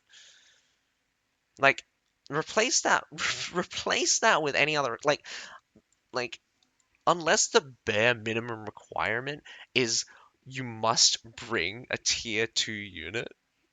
Yeah, that makes sense because you would never be able to fill out 700 leadership with tier 1 units. It just covers your bases. Like this is that shouldn't be so high. Like you set the bar too high basically. And I'm gonna probably get flack for this, but like I honestly do not care that you think everyone should be running tier 4s and 5s. I'm gonna bring my tier 3s and I want to let people cry about it. I'm gonna bring tier 2s and I'm gonna let people cry about it. General improvement. Payoff changes for quests with two of. Oh my god, thank you. Thank you. This has always been a problem for my. Every time I tried to want to pay off sovereigns, but it's just when using sovereigns to pay off season challenges, challenge quests with two different completion objectives will have their cost adjusted based on the more difficult objective. Okay, no, that's no, not how I wanted this to go. Oh God, why can't it just be more objective? Dang it. Yeah. Anyway, um, fine, I guess, but I honestly think that it should have just adjusted to the more completed objective. This way, like people are more likely to finish off easy quests because it's cheaper now instead of having because the whole point of having these multi um having these ores or challenge ones is so that people do the alternative one instead of focus on the primary one, which is normally more difficult. But the second one is normally tedious, so it's like, oh, win 10 battles stuff. Some people would just pay out straight, just trying to complete that as fast as possible. But because you put it to the more difficult one, you just cut yourself off from having people pay off cheap. I mean, like maybe you don't want people to pay off cheap. Maybe you're forcing people to pay off expensive because they can't complete the first one and they're too late to complete the second one anyway. So I don't know. I think the better strategy here is to make it so that whichever's higher, reduce the amount. Whichever's higher or more complete, just reduce the amount by that. I think that should be the way to go. Make it easier, don't make it more difficult. Batch use for more items. Apart from a few specific items, honor medals, bronze coin chests, silver coin chests, XP boosters, etc., will be usable in batches, except for a few specific items. These items, etc., will be usable in batches. Man, I hate how that wording. I hate that wording. I don't know how else you would put that though. Like I'm just imagining it. Like they broke it up in such a weird like more they should have just with more items will be usable in batches apart from a few specific items and it's just like then go off on this but it's just like they put the specific items first and then added what's happening so it's kind of weird. It's kind of weird. They rearrange the sentence. Like it makes fine sense in English, but if I was to read this out loud and just not think about it, I might make a mistake where I'm thinking auto medals, bronze coins chest, silver coin chest, and EXP boosters all are able to be used in batches, but they're not. They're not. They're specific items that are not going to be able to be used in batches, which is really hilarious. Yo, where is this? What is this plant? I've not seen this before. I've not seen this grass before. I don't remember seeing this grass before. Looks nice. And the background looks definitely nice.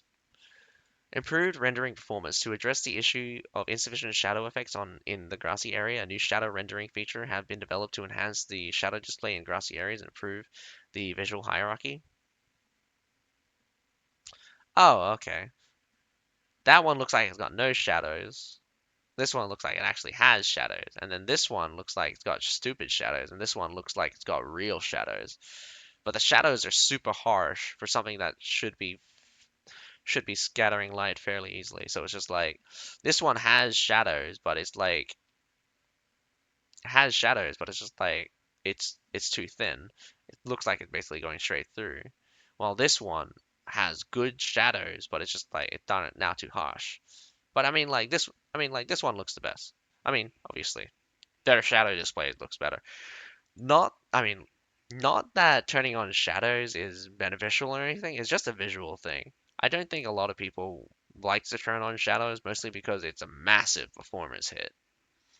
But I like it. I definitely have this kind of cool shadows. And if they improve the graphics once more, sure, I'll love it.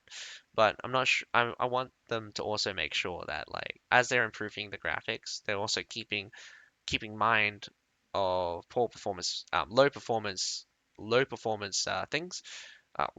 Low performance computers because I want the most people to be able to play this game because this game is amazing. Um, the concept for this game is amazing. Like, there's still lots of balance issues that I really, really, really, really, really, really are annoyed about, but that's besides the point. Optimize the lighting effect under dynamic weather, resolving the issue of difficulties in distinguishing overly dark scenes and characters in extreme weather conditions. Oh my god, they fixed the super night issue. Oh man, if anyone played on on the particular maps that I'm remembering, it's field maps and it's nighttime. You cannot see shit in certain areas. I've literally had an issue where someone hid in the damn corner and I couldn't see him.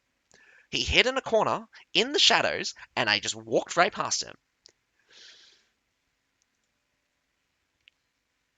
That's good. The great that we get to see more again, overly dark. Like, we're not a horror game. We actually need to see.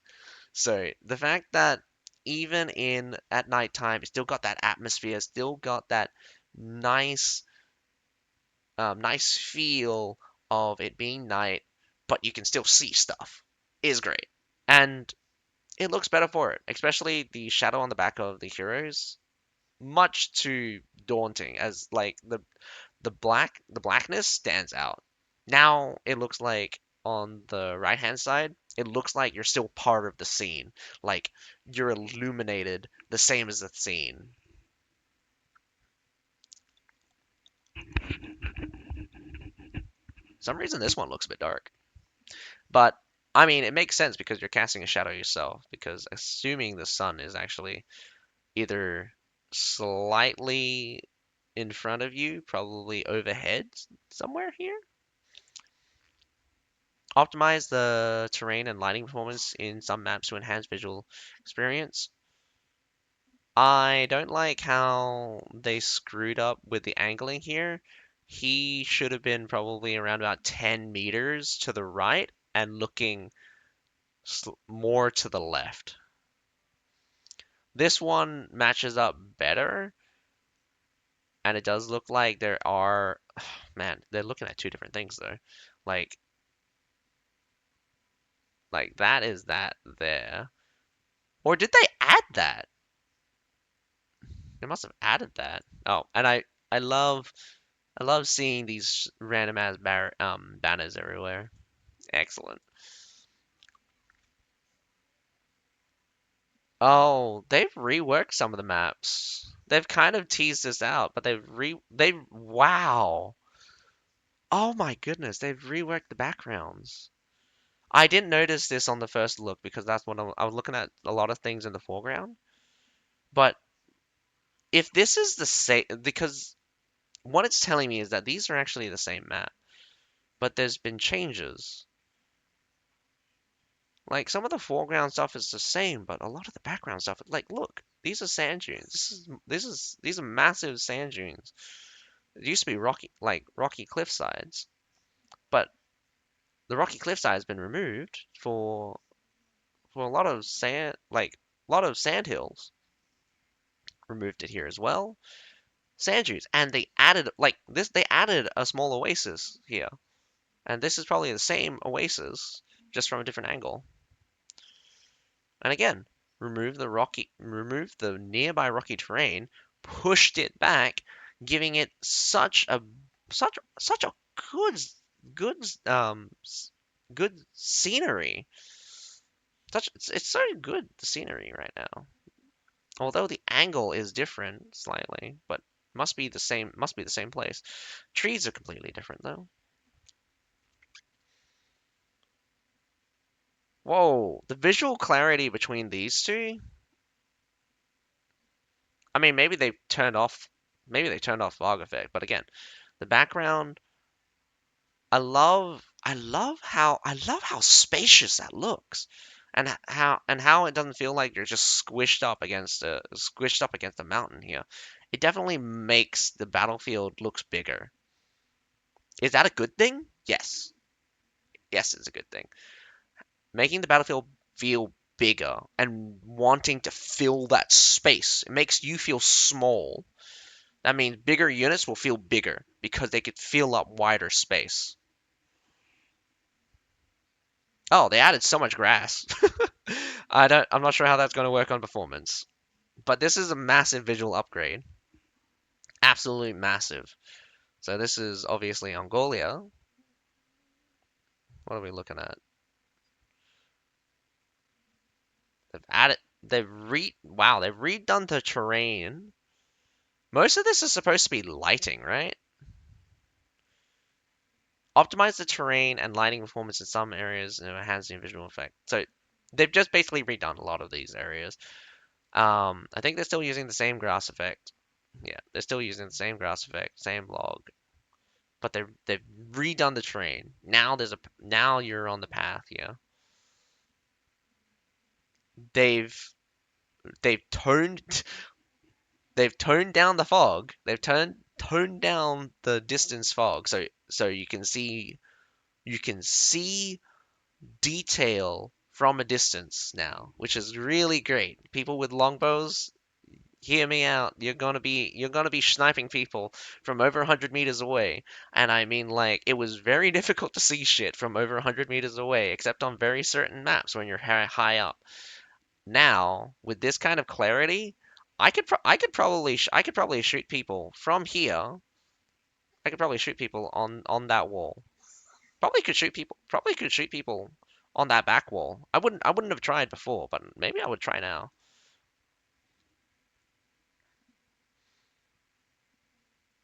Yeah, added roads. The terrain here kind of I think the clarity of terrain just makes it look better because it just makes it look more lively. The the unused like there's a lot of terrain here that not being used or just overgrown with grass and things just makes no sense. Or it makes it kind of cooler now that it has a road instead of just being grass, is what I mean. I'm not sure how to feel about this one. Not sh I just feel like this side's lighter. I can't really tell if this one's better. I can't tell what attire that is. If someone could actually recognize that attire, please tell me. I definitely want to know if this tire is something that we've seen before, or it's something that we've not seen before. I know that glaive is a stock standard, but is this attire also stock standard? The color palette looks kind of cool. It's got this turquoise looking blue with red, and obviously got the nice, like, actual brown leather strips and nice cool silver. Like this silver color is very shiny, like metallic looking. Like you have it brown looking on this side, but this one looks like it's actually reflective.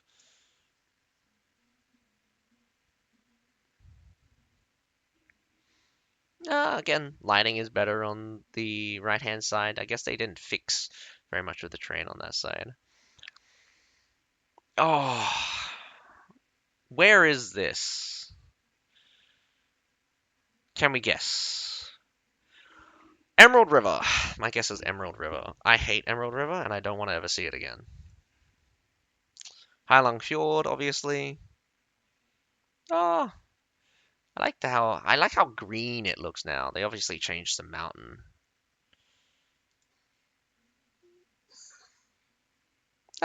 Looking at different sections, but it's just like it looks better. Definitely looks better. How did I not notice this on PTR? Like, what the heck? Or maybe I just didn't bother. Seeing it put in front of me like this, the difference is quite staggering. The level of detail and how much it pops out at you. These are probably the same models, but the lighting, these are probably the same model, but the lighting literally changes everything. You got real reflections coming off the metallic parts that really makes it stand out and pop.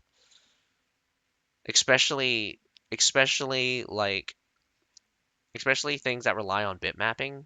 This makes all of the details just so much more prominent and feel so much better and less flat. Or maybe they redid a lot of things and they're like not telling us and they're just saying it lighting. UI and interaction updated the style. Oh, we saw that. It's a bit hit or miss. I don't like the stat side of things, especially for units. Um, it's fine. It's grid style. I'll we'll get used to it. Bug fixes fixed an issue where EU/US players couldn't customize keybinds for team voice chat. EU/US players will now be automatically logged in when jumping to the website store page from the top-up menu. Fixed an issue where players could get stuck if interacted while casting choke skills. Huh. Hmm. Oh, I remember that. Yep, yep, yep. You get attached. You get attached, basically. Fixed an issue where skill backswing could be interrupted by a what? Fixed an issue where skill backswings could be interrupted by artillery. I'm not sure about that. I'm not sure. I'm not sure what this is referring to. I need to see an example of what's happening. See if I've ever experienced that myself. Season map. A brand new siege battle will become available in the middle of the season. We're currently working hard on it and will share more details at a later date. Interesting that they love to put that in there. Ugh, my goodness. I bet that log went on for an hour.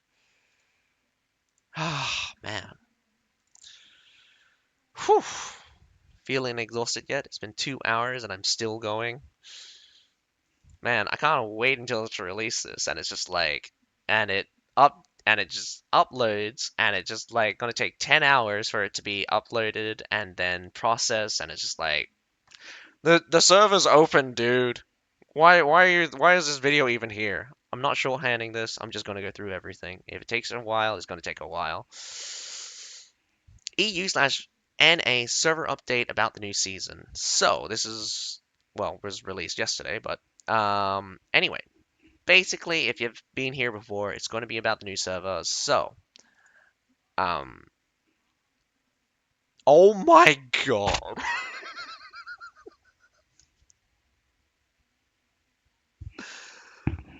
they referred to Anecdola as Bartholia here. They mixed up the terminology. They mixed up the terminology. They should have been using Bartholia for the frontier translation, while Anecdola for the global version. They actually probably have a translation template. They mixed it up though, which is hilarious, and I think is really funny. Okay, as we release these, we're investing in our ecosystem and are excited to share some updates we have made. Based on your feedback, we hope these improvements will enhance the new player experience and offer veterans players an incentive to start fresh. They just want people to pay for units again. Though that's not a bad idea. The only problem is that you need ways for veteran players to just get the units that they used to have faster. So you need unit tree units to be faster. You need seasonal units, old seasonal units, really old seasonal units to be faster. I think season 1 to 15 right now should be 1 to 10 even. I mean, like 1 to 10, good enough. Cram that in, shove it into a new system where instant grind, instant access. Like honor, like it still takes a while to get a lot of honor, but the progress for the old seasonal units should be streamlined. Definitely streamlined. Um, blah blah blah blah blah blah. I already read the first part. Our European region will receive a new formal server, um,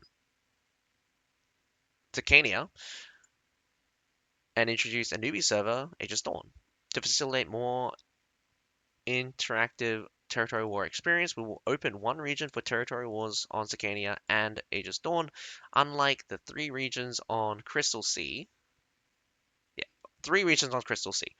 Additionally, the new American region will consist of one formal server, Elysium Peaks, formed from the merger of Espada Forest and Eagle Range. Excellent. Yeah, you can read the announcement here. I will go to that. Don't worry. I will explain what's happening. We have summarized how the new servers will function below.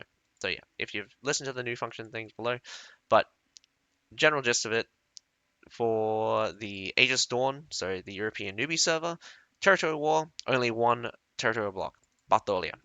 For you guys who are actually paying attention and you're from the, I'm going to say global version.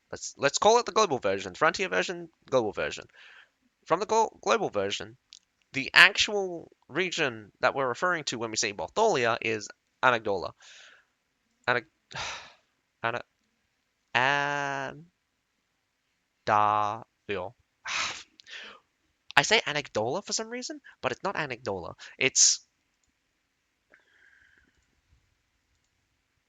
I'm going to I'm just going to freak out 1 second.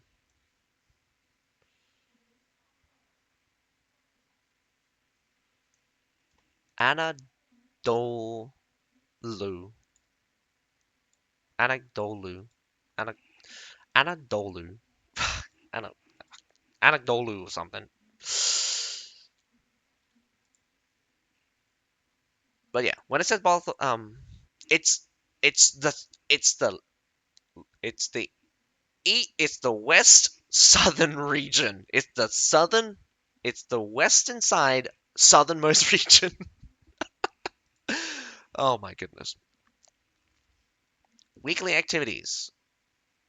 Ranked, not available. But weekly activities, Coliseum, Deathmatch, free battle. Actually, no, I don't think you get free battles. But basically, any event, any of the normal events, death matches will be available, and they will open up with matchmaking with formal servers. Otherwise, the official servers. Formal servers is just like non-newbie servers. These are what they refer to as like formal servers, but these are just like these are just like old servers that have veterans in them. You don't want to be on these servers when you're starting out because everyone has are so chock full of um chock full of progression systems that the moment that these systems open up, you're just going to get reamed in the ass. And every time this happens as well because tier 3, you're barely competent and you're getting 60 to 70% efficiency. So it's like you throw your unit at someone, you can kill 70% of his unit and your unit dies. When it hits to tier 4, half of your unit dies and you can only kill half of his. When tier 5s arrive, you kill nothing of his and he kills your entire unit. Even tier 4 will probably have that similar scenario. But yeah, basically what's happening. Um, so this opens up with Zircania, Crystal Sea, and Elysium Peak. No idea how it's going to work with guys from EU matchmaking with guys from NA.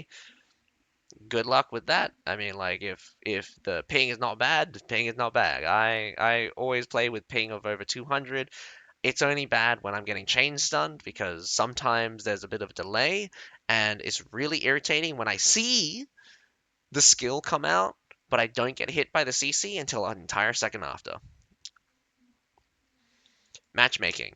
So you got the normal siege battles will be open to only newbie players. Other gameplay modes will be matchmade with other formal servers, cicadas. Yeah, yeah, yeah, yeah. What this probably means is that if you want to play, if you want to play field battle, be my guest. There's no one playing field battle, so you're gonna be facing off against bots or a veteran, which will wipe you off the face of the earth. For territorial war purposes, houses have a maximum of 30 people. Excellent. The European formal server, Circadian rules. So Circania is the new one, so it's in the middle ground one. So you have the full-on newbie server, which is the Aegis Dawn one. Then you have the midway server, which is Zircania. And then you have the official servers, which is Crystal Sea in this case, for the European ones. Um, so for Zircania, you have this midway thing where you still have one region, you have ranked battle, and it will be open to be played with other formal servers. I'm pretty sure it shouldn't be Crystal Sea, and it shouldn't be Elysium Peak. It should technically. Oh, okay. No, actually, only EU's getting only EU's getting these things. So we'll see what happens. Um, so no, okay. So this is not a midway server. This is not a midway server. Well, it is kind of a midway server. You got one block. Um, you will have ranked battles open. You will be matched with veterans. Your house sizes will be blocked at 30. So you got the TW stuff limitations.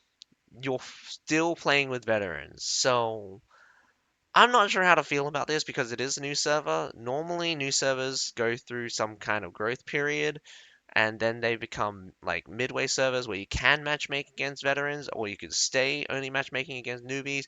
You're probably better off matchmaking against newbies, and then you're forced to be thrown into the official servers, so you'll always matchmake against veterans, kind of just getting thrown into the deep end. There's also opening for ranked battles, but I never understood how they work because I've never was on the thing. Some said that you would only be matchmade with people in the newbie server with in your own cluster for ranked battles, but maybe you're getting thrown into the deep end and you're matchmaking with veterans, but who knows? I haven't actually seen any EXs in ranked battle. Or maybe I have and just never noticed it. I've seen EXs in free battle though. I think. We thank you for providing feedback. Your input makes it possible to improve the game for every player. Yeah. If you're a new player, do tell them. Do tell them what's happening. Not enough people. You can't just tell them that not enough people. They know when there's not enough people. If you need to just suggest ways for them for you to just experience the game as best as it can offer without just having you get thrown into the deep end. Because what we don't want, especially I don't want to deter people from playing and enjoying the game just because a bunch of people are playing super meta picks that will completely wipe the face off your entire team because they can. I tend to want to focus on playing good with bad units because it's more of a challenge for me and it's more fun for you. because you can be using semi-good units and facing up against me who is using semi-bad units, but I still come up on top because I have either more knowledge on the matchup or more knowledge on the unit I'm using, or I just have doctrines that just beat the shit out of you. Like I have so many advantages or possible advantages that there's nearly no way that a newbie could probably beat me just from raw stats alone. Like, yeah, it's unlikely, but I mean, like, I wouldn't put it past you from a newbie just wrecking my face.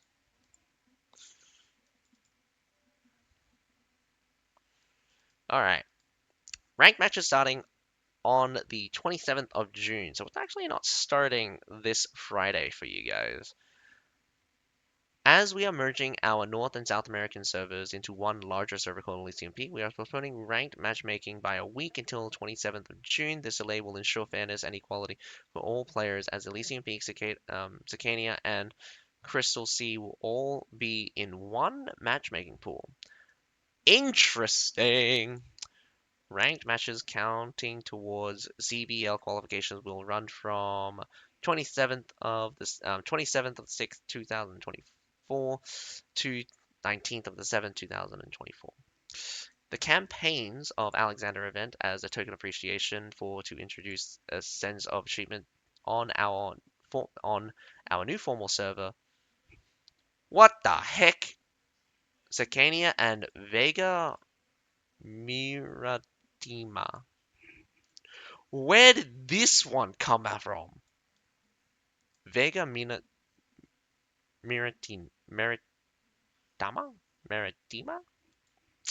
We have prepared a series of events for you. A group of great explorers in the world of Conqueror's Blade will be the first pioneers to conquer new lands and reap unique rewards. Basic information. Server servers in for single plot official servers, Zicania and Vega Miratima. Event time. What? Pick pick a style, please. You're you're doing my head in. 27th of the 6th, 2024 to 20th of the 7th, 2024. Both at midnight. UCC +8. I love it how they put the date. I love it how they use the time zone here of Frontier when they really should be using. Yes, just go blend. It's gonna take a while for this.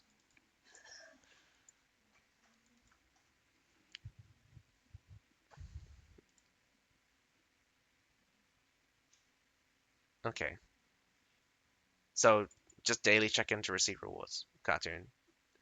Conqueror's avatar on the 1st of 14th, and you got the cartoon avatar of the Alexander the Great.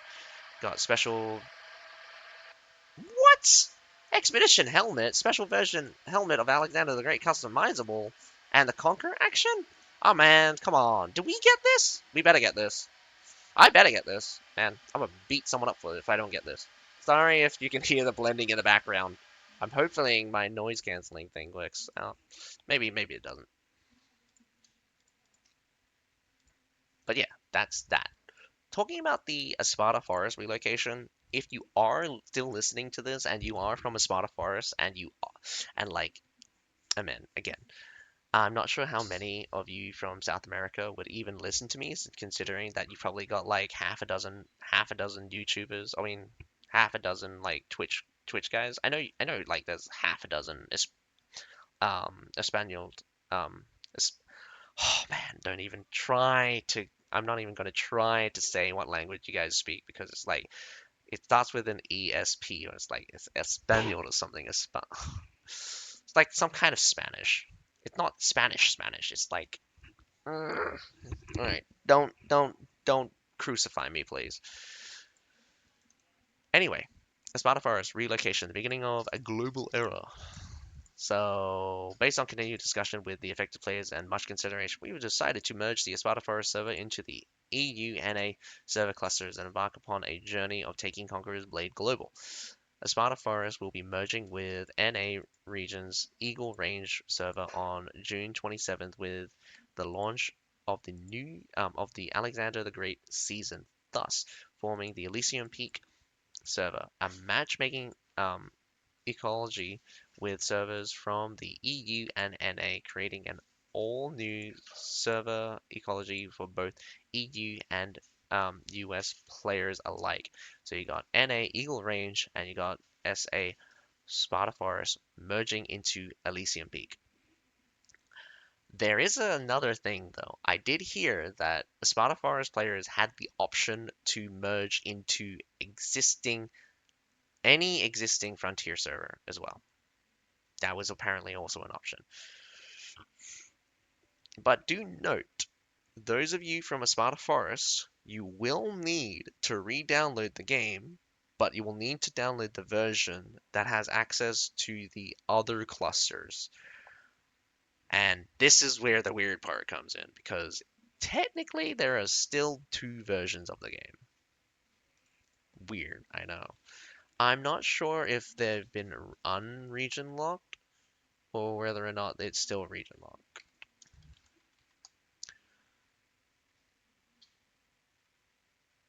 Doesn't look like it's been unregion locked, which is kind of unfair. But regardless, hopefully it all works out for you guys. This decision is based on our community's wishes along with the devs' wishes for a wider server ecology, providing high quality service and a great gameplay experience to our global player base has been something the team has always been striving for. We want to take this opportunity to improve the experience for those affected and put the expansive world of Conqueror's Blade out there for all to experience in a more global format than ever, as we respect each other's individual player choices. You will be given a choice between June 20th and June 27th, around when Sparta Forest merges into the NA Eagle Range server, to select whether your character, yeah, here we go, character on a Spotify transfers to the Asia servers or the NA Eagle Range one. Those of you who would prefer not to merge into the EU/NA player base may instead opt to transfer to the Asia servers, the LADI JCE EX. They don't put Khan here because Khan was our newbie server, which is now man. Terminology here is midway server. Terminology here I'm making up right now is the midway server because it's like you got like something server, then official server. So you have not a newbie server because Khan's going to be something server, going to be the kind of like uh, one up from the newbie server, and we're going to get one newbie server. The thing here is that I wish they would crush. I think that I wish they would just crush the LADI and JC together and just have them become a mega server because at this point LADI and JC just doesn't have enough players to justify each of their existence. Characters for which no selection is made during this time will be transferred to the NA. Actually, no. DI probably has enough players. JC, like, people are switching, but basically, I think DI this season had the active most was the most active server out of the three. From what I understand, LA's been dead for at least 2 seasons. JC was active last season, but DI was active this season. So it keeps flipping from DI and JC, with LA having a lot of old veterans kind of stick around. Plus, it used to absorb a lot of the new players that came in because they kept getting dragged by old veterans. And be part of the forming oh, maybe that'd be wrong. Nah, never mind.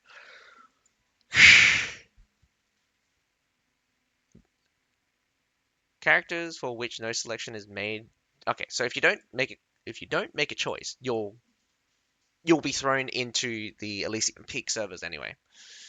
So that's going to happen. Following the server merge, players that transfer onto the Elysium Peak server will need to log into the website pertaining to the international server. So you need to go to the current server that I'm on, which current website I'm on. Not very good lighting here. Um, global conquerorsblade.com and use their old account, the Porus Steam account, and re-download the game. Oh, that's really irritating because what I think here means that on Steam, officially, it's still region locked. So instead, oh man, that's really dumb. So instead, what they have done is taken over. They've they what they've done is transferred over the game ID on the Steam and put it into Porus's publishing, and so it's still technically two games. Really irritating in this case. Still technically two games, so there's going to be this weird logistics thing, but it's all under Poros, so there shouldn't be there shouldn't be um, double handling, how I like to say it. So we get more consistent information coming to everyone instead of one side saying one thing and another side saying another thing. So everyone should be getting the same information. So there's no double handling. But yeah, this is still a form of double handling, but it's less egregious because it's all the same person doing the double handling.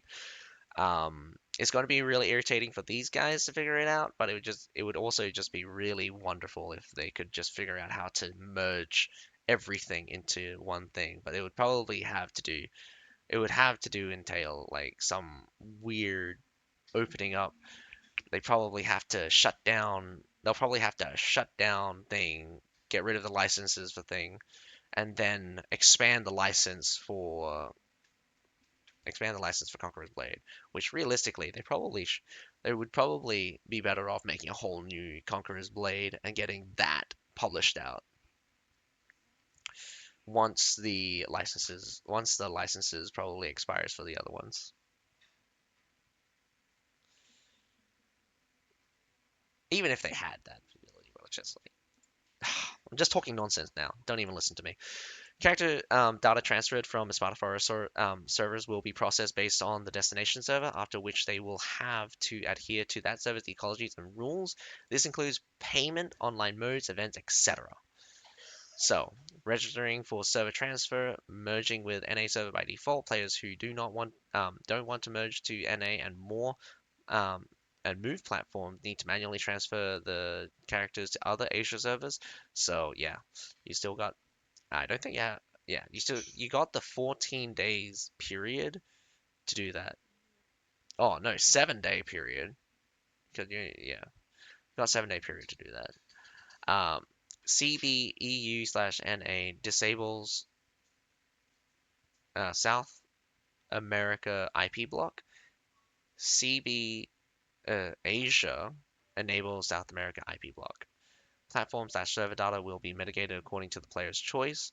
South American players can go to the official website um, slash Steam platform to download the CBEU/NA client.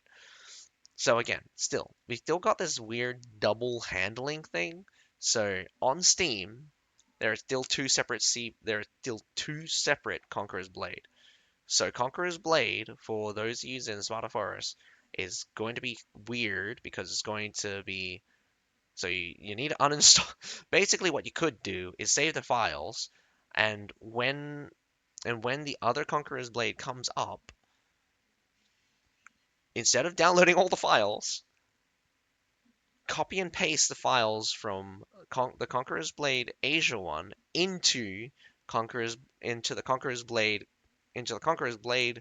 um, Conqueror's Blade EU NA one, and then verify, and that should get you the majority of the files, and you will only need to re-download some localizations. Hopefully that helped for you that has really bad internet and can't afford to download like 30 gigs of whatever this thing is. Holy cow. The the Alexander update. I've been talking for so long that the Alexander update is starting to kick in, and I started talking like 2 hours ago. Um anyway, so yeah.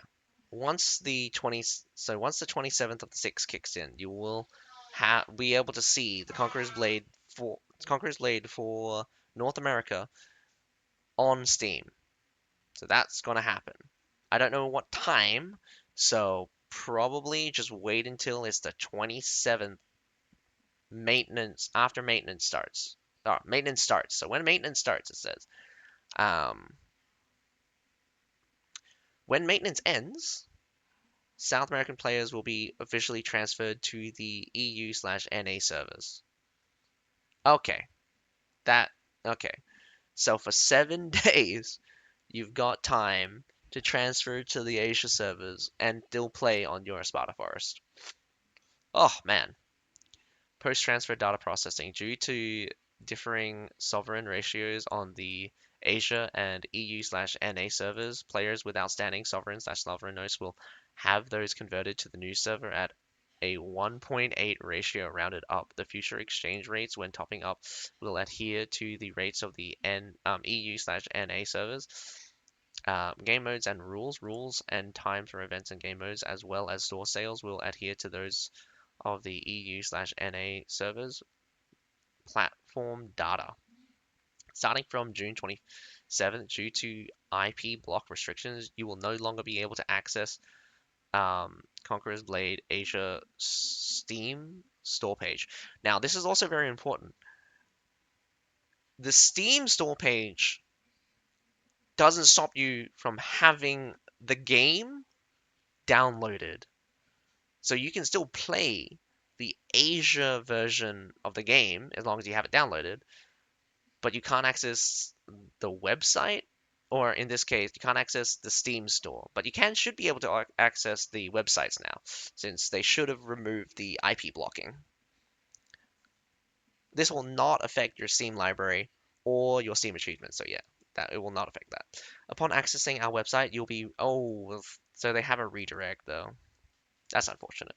So there will be a redirect. So when you try to go to Conqueror's, don't want to get this wrong. Yeah, conquerorsblade.com. You'll get redirected to global.conquerorsblade.com. Those South Americans among you who tend to play on Steam need to search for Conqueror's Blade again in the Steam store and download the blah blah blah. So you'll need to re-download the thing if it's not currently in your library. So again, use the trick I told you. Start the download, pause it, throw all of the files you have from Conqueror's Blade Asia into the NA one, and then verify it, and you should be Gucci once a localization happens. If it breaks, sorry, I don't know how to fix that. If it does break, you're probably just gonna have to re-download the whole thing. But that's normally how I handle things when it's just like I'm downloading the same thing over and over again.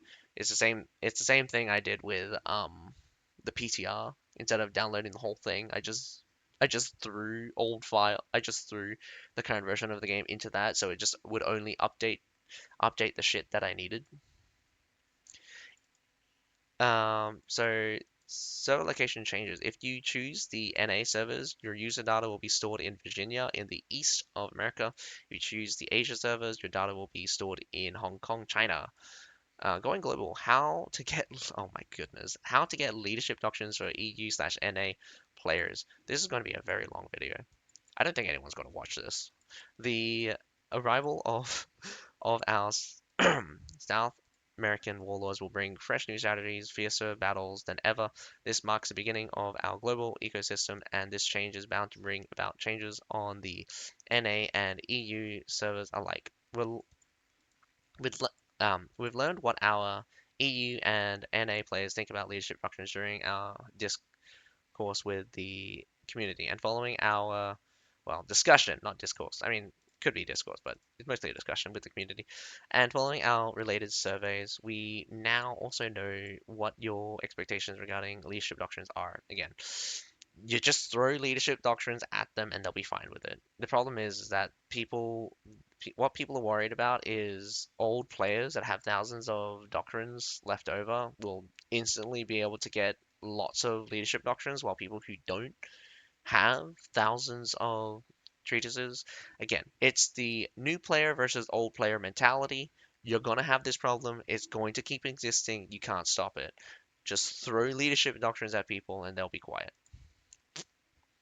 We have had animated discussions about the results within the team, and we'll be bringing leadership doctrines to EU/NA servers around the launch of the new season. But how do you get leadership doctrines? Putting it simply, it's free, easy to get. It's free. No, it's not free. It's easy to get, hardly, and there'll be extra rewards coming for the season. So, I mean, I'm being facetious here, but you will receive one free doctrine to reduce leadership at level 100 and 300. This event will be permanently available. You'll be able to claim five seasonal limited time doctrines to reduce leadership over the course of season 19 simply by signing in daily. These will only work during season 19, after which they will expire. You can use these as you see fit, and removing them won't require Doctrine Water. You also cannot use them for fusion, etc. A special Season 19 event series will be available on EU and NA servers during Season 19. By raising your seasonal level, you'll be able to claim up to 100 treaties and more. Starting from Season 19, you'll be able to spend treatises in the various doctrine pools for a chance to get um, leadership doctrines. We sincerely hope that the leadership doctrines will bring about overarching changes that give more room for strategizing and a greater variety of units. Greater variety of units in terms of higher tier units, anyway. So, the conclusion. The merging of the Espada Forest to the EU/NA servers is the first step in the creating a global ecology. We'll continue to expand the scope of Conqueror's Blade international servers to allow players across more regions to participate in this feast of medieval battles. I like it how they say medieval battles when you literally just threw in Alexander the Great and ancient warfare into our medieval battles. Thanks, thanks, thanks, Booming. No longer bound by regions. We firmly believe that Conqueror's Blade has what it takes to shine brightly and reach a more global player base. Thank you all for your continued support and trust. So yeah, that is the Espada Forest one. Just continuing across here. We have the calendar. Not much from what you can see. Obviously, this is just telling you what the seasonal units are. We got the level 100 attire. CBL sign up. Again, I wish everyone luck, and I definitely do hope that people enjoy playing the tournament, and I will go over it in this video as well. Maybe I should have made separate videos, but I'm just going to keep going at this point. The Silong Slinger is going to come out literally later today in 15 hours. The Companion Cavalry going to come out next Monday. Sorry, the Monday after next. So you got 1.5 weeks of tier 3. We'll eventually get a new map, probably in the style of the Bartholia region. Obviously, we got the Sunward's Phalanx coming in 3 weeks. Really cool unit. Hopefully, they get their knockback back. If it's still a daze, I'm not going to cry over the knockback. Maybe I will. A little bit. Or maybe a lot. The new legendary weapon, can't really say what it's going to be. Definitely looks like a lion's head. I could be wrong here. Makes me feel like it's a mole. Again, could be wrong.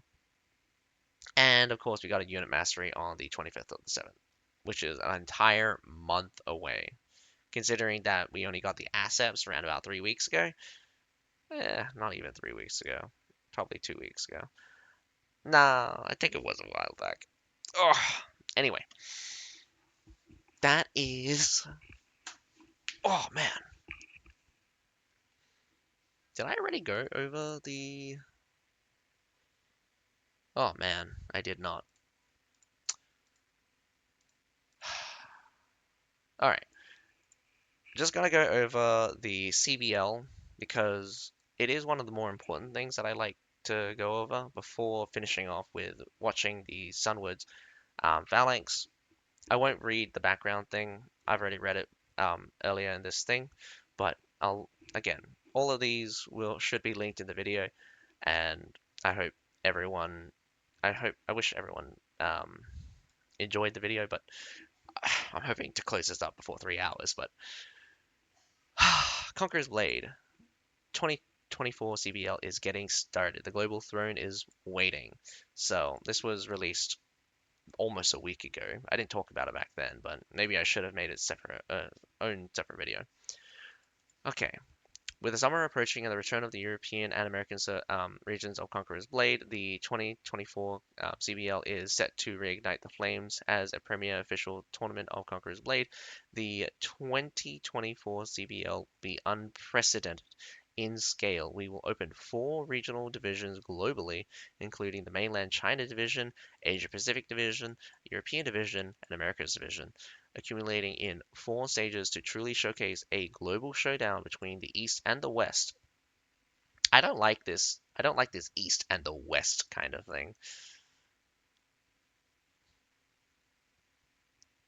The following is a concise version, yeah, a summarized version, like concise version of the rules. Detailed rules will be synchronized to the official website of CBL before the start of the tournament. So, you got the event stages, you got the regional qualifiers. Players need to accumulate ranked points through the ranked battle gameplay. Teams from each region and sequence will advance to the next stage based on the overall team score, excluding official invitations. Teams that advance from stage 1 will be drawn into regional tournaments and with the winner progressing to the knockout stage. The top 3 from each of the 4 divisions will emerge after the knockout stage. Stage 3 Conference Championship. Top the top 2 teams from mainland China and Asia Pacific region will compete in the Eastern Championship to determine the CBL Eastern Champion. The top 2 teams from the European and Americans division will compete in the Western Championship to determine the CBL Western Champions. And then you have the Stage 4 Conqueror's Blade International Champion Cup, or CBIC.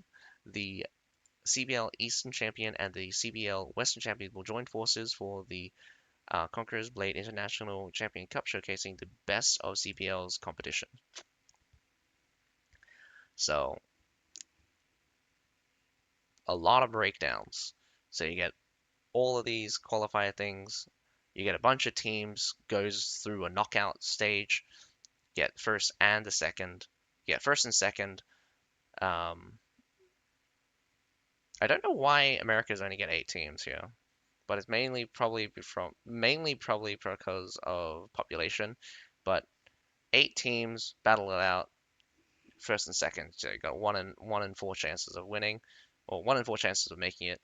And of course, like 16 teams, you get cut down 3 times. So you probably go through 3 rounds. I mean, it's a tournament, so it's just like you obviously go through knockouts, and probably what's going to happen, instead of having a championship finals, you'll just have a winners bracket and a losers bracket, so that the winner will be first and the winner of the losers bracket will be second, and that will be how it goes. Obviously, then you have the conference championship. Hang on. Oh yeah, the conference championship. So first and seconds of the China mainland region and the Asia Pacific region smash heads against each other. European versus America smash heads against each other, and then we'll go down into the global championship where we have Conquerors of the East and Conquerors of the West smash heads against each other. A lot of smashing heads against each other. Again, note, the Sparta Forest server in South America will merge into the American server. Players cannot form teams with players from the Asia Pacific region. The registration period is from June 27th to June 30th. Ooh, this is intriguing. Players cannot form teams with players from the Asia Pacific region. So that's going to be interesting. I wonder what they will check. So if the original character that if the player character is in an Asia server, I think you can link the Asia server to an Asia Pacific team. If the player character is in NA, you have to play in NA. So that is kind of an advantage for possibly an advantage for the Sparta Forest guys. Not that they would want to, considering that they're literally on the other side of the world, and the ping would just be really bad. So there's that. So we got some key dates here, and it has the registration goes from June 14th to June 30th, and then you have the regional qualifiers goes from June 20th to June 19th. So this is your ranked battle. This is your ranked battle. This this is your ranked battle score being calculated up until the end of the regional qualifiers. Top teams with the topmost scores will get through. So if you don't have a very high population, you probably won't even get 8 teams. And again, you might not even make 8 teams. There's a lot of times that I saw maybe 30 teams and only 7 teams actually qualified because they had 15 because they had at least 15 players and they got their rank score up. But that's also another thing. I don't like the rank score thing. The rank score thing is a bit shaky. Realistically, um, realistically, they teams need to be forged in fire. So you need some way to qualify 15-man teams in a way that like it's not down to just like individual performance against other individuals because this is a team game where you are actually organizing 15 people to work together. You only can have 3 people work together in a ranked battle unless you're lucky and run into another team of 3. So you got the regional tournament goes from June 19th to August 25th. Good thing they made it a month-long thing. There's going to be 4 divisions, and there's probably going to be at least 3 rounds of knockout phases. And again, there's like you're going to do you're going to be doing at least man 8 battles, 8 battles for the first knockout, 4 battles for the second, and this is multiplied by 4, by the way. Well, I mean, minus America, which has only 8. But like, you can imagine that like first phase gonna have they're gonna have 28 battles of the knockout phase, and then you go up a level, so it's a little bit six. You got like got a nice 14, and then you finish up with 7. Yeah, it's a lot. It's a nightmare of how many battles we're going to be. How many battles for the regional tournaments is going to be? The conference championship very short. I don't know why they made it so long. The conference championship will literally be like 2 rounds, if even, because there's only 4 teams, by the way. 4 teams, 3 battles. Yeah, yeah. 3 battles, realistically 3 battles to decide the champion, and obviously the head-to-head is just a 1 day thing. How to apply? Press F7 in the game to enter the sign up page or visit the link below to register. Don't worry, I will send a link in. I will put all of the links for these pages in the thing, but obviously just go to the main website. The main website, you can just go through the main website, the news sections, easy. Registration requirement, individual requirements, characters must be at least level 100 to register, accounts must not be under any form of ban. Again, this is probably any form of ban current. If you've been banned before, but you're not banned anymore, I think it should be fine. But again, just don't get banned. If you get banned as a false positive, just try your best to get it overturned. If it doesn't work, it doesn't work. They do hold the right to deny access. That's according to the end user, according to the end User end term agreements. That's the same across the board. That's like a copy and paste kind of thing. Team requirements. Team must consist of a minimum of 15 players, a maximum of 20 players, 20 eligible players. Members must be part of a team in the squad system by the registration deadline. During the registration period, the team leader can click register now if the team meets the requirements. Oh, man.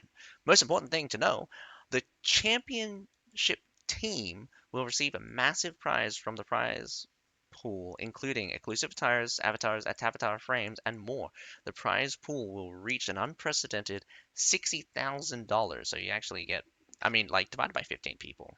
That's still like 4 grand. Considering the amount of time you put in, a bit shaky, but not bad, I would say. Not bad. It's not a bad amount. Unless there's 20 of you guys, then even less, about 3 grand. Additionally, all participants in this CBL will receive exclusive rewards. Like they repeated that twice. They will receive all participants. So championship team will receive all of these things and more, and then the participants will also be able to get exclusive rewards for CBL. They'll probably be milestone ones, like if you make it out of the regional tournaments and you're conquerors of the East and the West, you'll probably get some. So yeah, you'll probably get something for being in the regional tournament. You'll probably get something for being in the conference, and you'll probably have something for the global champions and something for the runner-up. If I was being generous. Probably they don't have that much. Tournament format. The CBL tournament format follows a format of point races, group matches, knockout stages. The point race calculates this is the point race one. The total ranked points of the top 15 players in the registered team from June 20th to June 19th. Sorry, June 20th to July 19th. That made no sense. What I said. Teams will be ranked and promoted based on the number of teams in each division.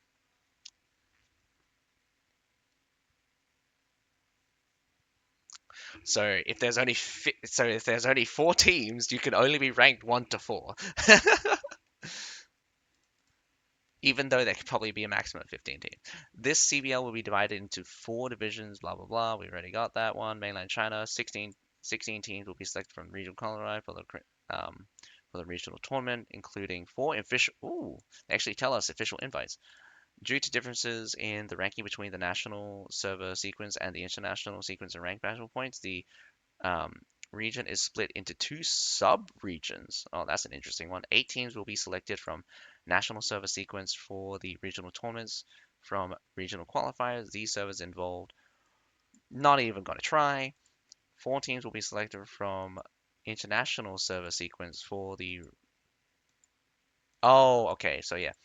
Um, this is another interesting thing, and it's very much information that is very hard to get out of mainland China. They actually have 2 separate versions of the game inside China.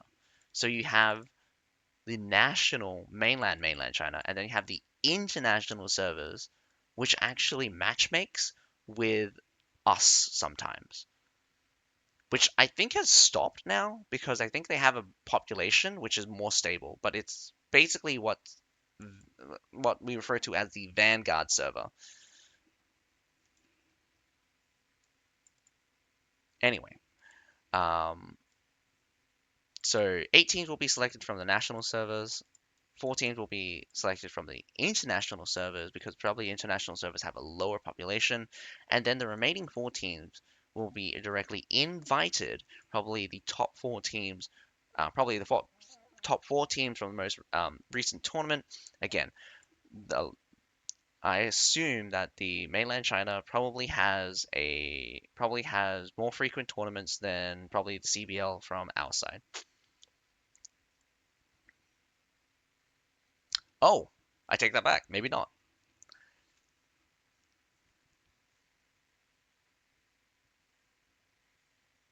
So They have 6 teams in mind. That's incredible. They have 6 teams in mind that will be officially invited for the regional tournament. I didn't think 6 teams would be around. I know. I'm not even sure if even New Crusaders is still around because they're probably on the China mainland side. No, take that back. New Crusaders probably still around. Old Crusaders is probably in the China mainland side. Um, you might get ECL.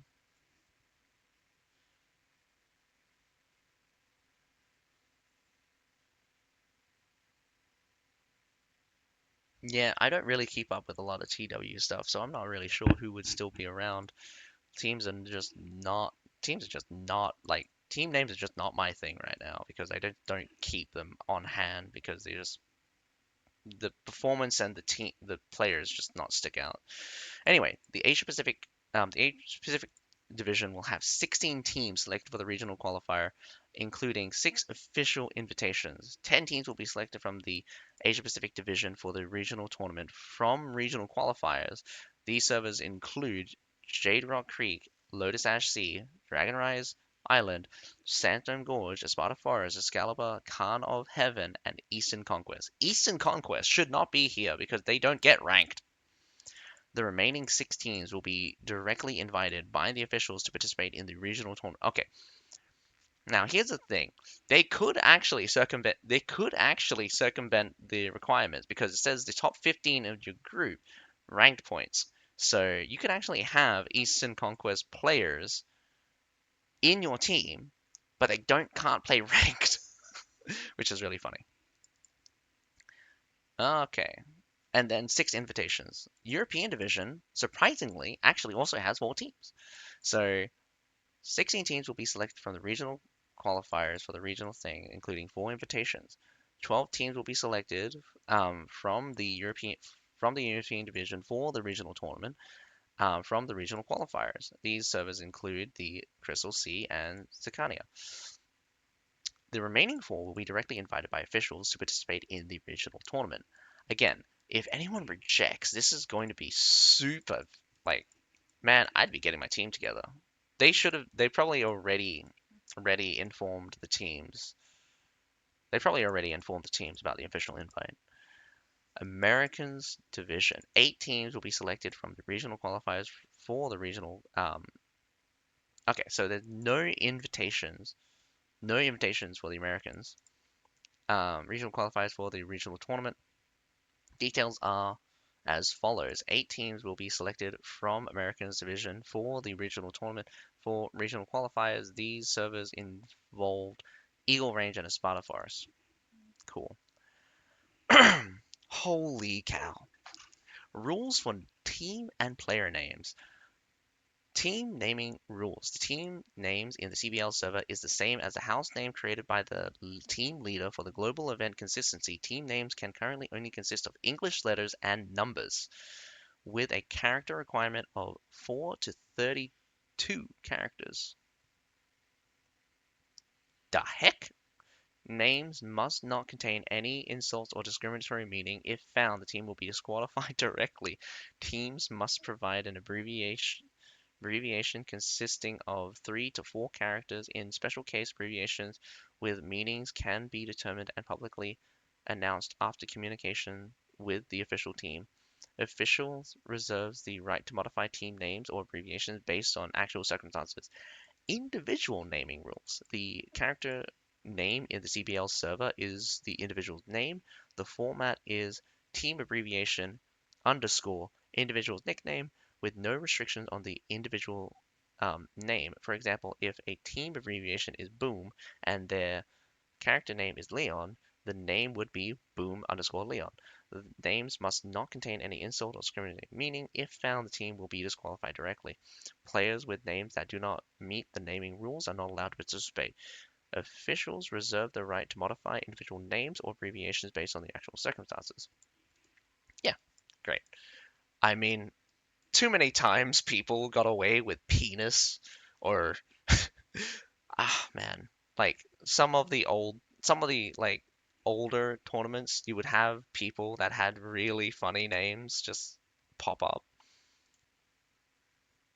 I'm pretty sure a guy named Penis was just, or maybe that was just in regular Siege for me. That was funny. Point race rules. Since the current ranking system mainly lies on division calculation, the final result of point race will be based on the total team's point data as recorded on the CBL official website. If the registration period overlaps with the period race point period, ah, with if the registration period overlaps with the point race period, players are allowed to switch between teams freely. However, the final list of participants will be based on teams composition at the registration deadline. Ooh, that's rough. So basically, you can swap teams freely up until the registration deadline, and then that is locked in. You cannot change teams. You cannot change teams anymore after the registration deadline is locked in. So there's going to be a little bit of point snatching where players are moved around between teams in order to get in to the to get to pass the regional qualifiers, because there's definitely going to be a lot of teams who have high ranking people with high scores but a lot of dredge that they need to get rid of, or their top rankers will move to other teams to replace the dredge of the other team to boost up the overall score.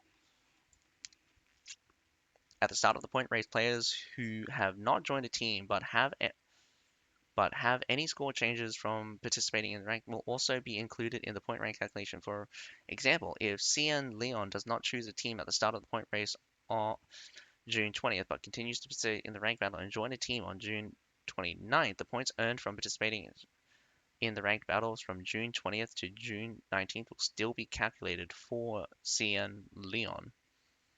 At the end of the point race, only the total ranked battle score of the top 15 players in the team will be considered as the team score.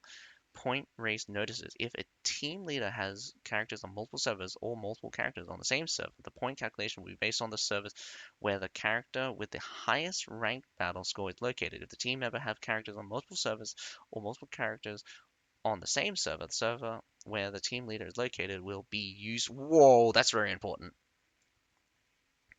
That's super important.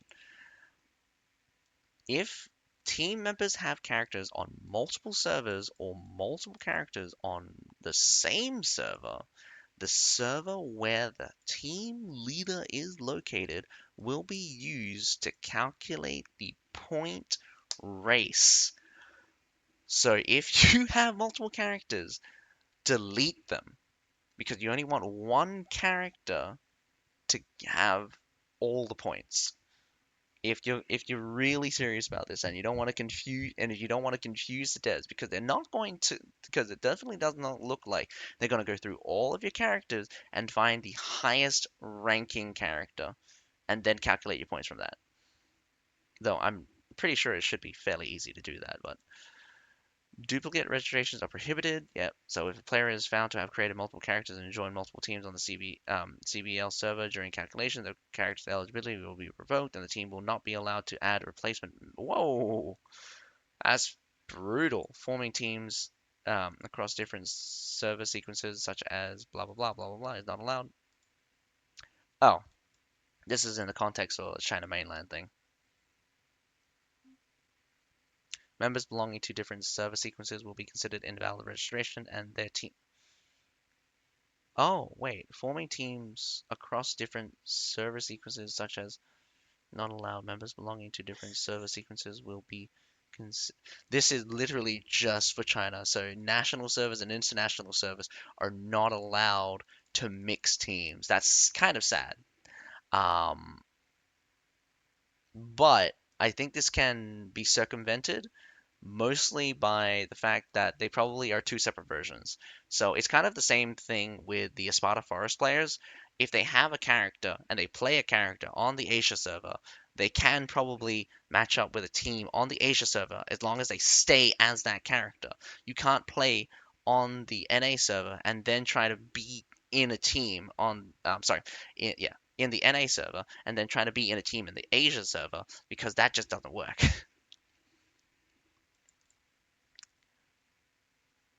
um, okay. The team will not be allowed to add replacement members. The server sequence of the team will be based on the characters registered by the team leader. The team members must confirm the server sequence of the team with the leader. Teams that do not provide contact information in Discord/QQ or cannot be contacted by officials will be considered invalid registrations. The final list of the team and rank battle scores used in calculations are all based on the status at the deadline end. As the registration deadline of July 19th, the seasonal rank or rank battle score of promoted team members will be publicly displayed. Because the promotion of the 2024 CBL regional tournament is primarily based on the total points in ranked battles of registered team members, so don't miss your ranked battles when the new season starts on June 20th. Warlords, make sure to call your brothers for ranking matches together. Wishing all our Warlords good luck and success. All great stuff. And again, it cleans up a lot of the things. And again, if you like ranked battles, this is really good for you. But for me, I don't really consider ranked battles a good challenge or test. It really is just a time commitment thing, and I definitely don't think I don't think it's that difficult to. Oh, man, I'm gonna be probably blasted for this, but like how the ranking system works in CB, it's actually not that difficult to kind of abuse the system to score high and consistently earn points. There is a point where it's just like, in order to get the most points, you still need to win. So you want to always create the biggest impact and want to always try to abuse your teammate so that your teammates are always doing well at putting the enemy in a disadvantageous position for you to sweep them up. And it comes and goes. It's just kind of like either the enemy fucks up or your team makes the enemy fucks up. And it's just like, yeah. Anyway, let's just quickly finish off with me going over the Alexander the Great season unit spotlight with the Sunward's Phalanx 5-star. This came out last week and I should have gone over it, but I forgot to, so here we go. In the name of conquest, carry the dreams of the masses, bring civilization to the wilderness, and glory to the world. Season Alexander the Great is about to begin. On June 20th, join forces with the new season's. Again, it says on June 20th. Again, this is probably a copy and paste, but we won't get these guys until 15th of July. Join forces with the new season's Sunward's Phalanx to crush the enemy together and shout the call for victory. Now, let's see. Blah, blah, blah. We've seen all this. Seen all this. Featured gameplay. Wearing blah, blah, blah, blah, blah, blah, blah. Unbeatable like the mountains. March alongside the Sunward's Phalanx, sweeping across the world in Conqueror's Blade. It's the ultimate battle, the pursuit of ideals.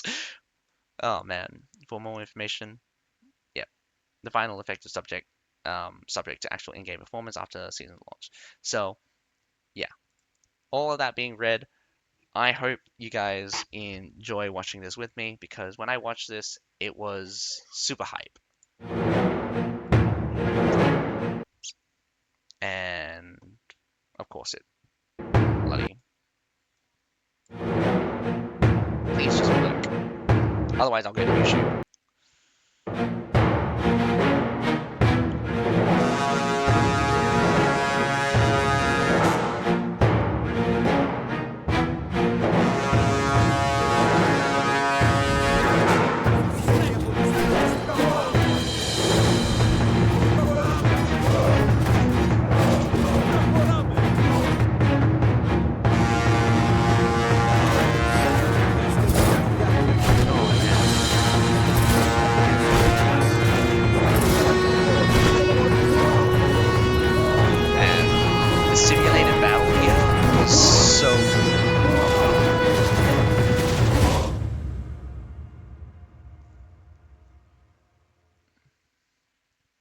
too bad they didn't use actual counters because the actual counters for these guys are heavy shield units. Units with heavier shields moving into these guys. Anyway, I have read all of this before. If you didn't hear it, probably just go earlier into the video. But that is all the news that I want to cover, and I probably should have broken this video up many, many, many times. But I hope you guys enjoyed a 3 hour and 20-minute video. If you guys got and don't worry if you don't watch until the end. I'm not gonna blame anyone for not watching till the end because this is a stupid ass long video I shouldn't have made. But um, yeah, there's a lot of information that probably should have came in. I probably should have made more videos and more frequent videos than just one big video. Um, with the new season on the horizon, I definitely do look forward to experiencing the new units as always, but one thing that's always going to be the same is units that were outstanding. We're going to get problems. We're going to get prefecture guards literally wiping the floor with everyone.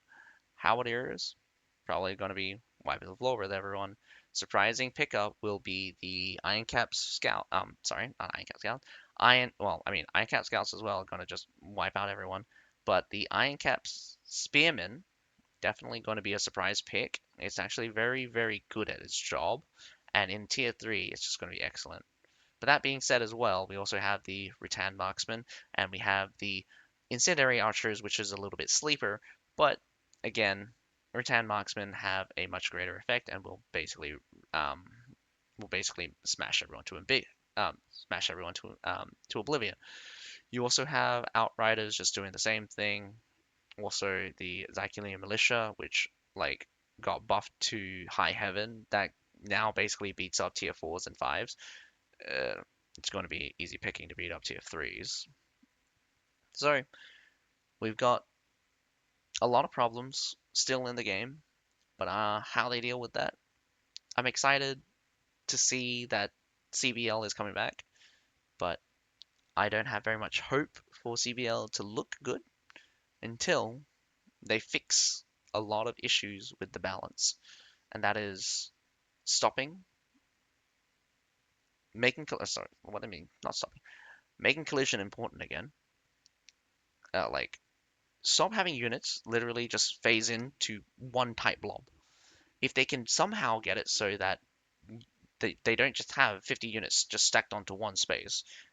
This is a problem with formation-based units as well. I could have 10, I could have 50, like, at the end of the trailer, you saw that there were a bunch of guys. That's probably three squads. That's probably three squads. Probably two squads standing on that spot. Doesn't look impressive. There's a lot of guys there. You can tell there's a lot of guys there, but it's not impressive. It looks weird. This looks great because it's a long line of infantry pouring in, even one by one. This looks impressive.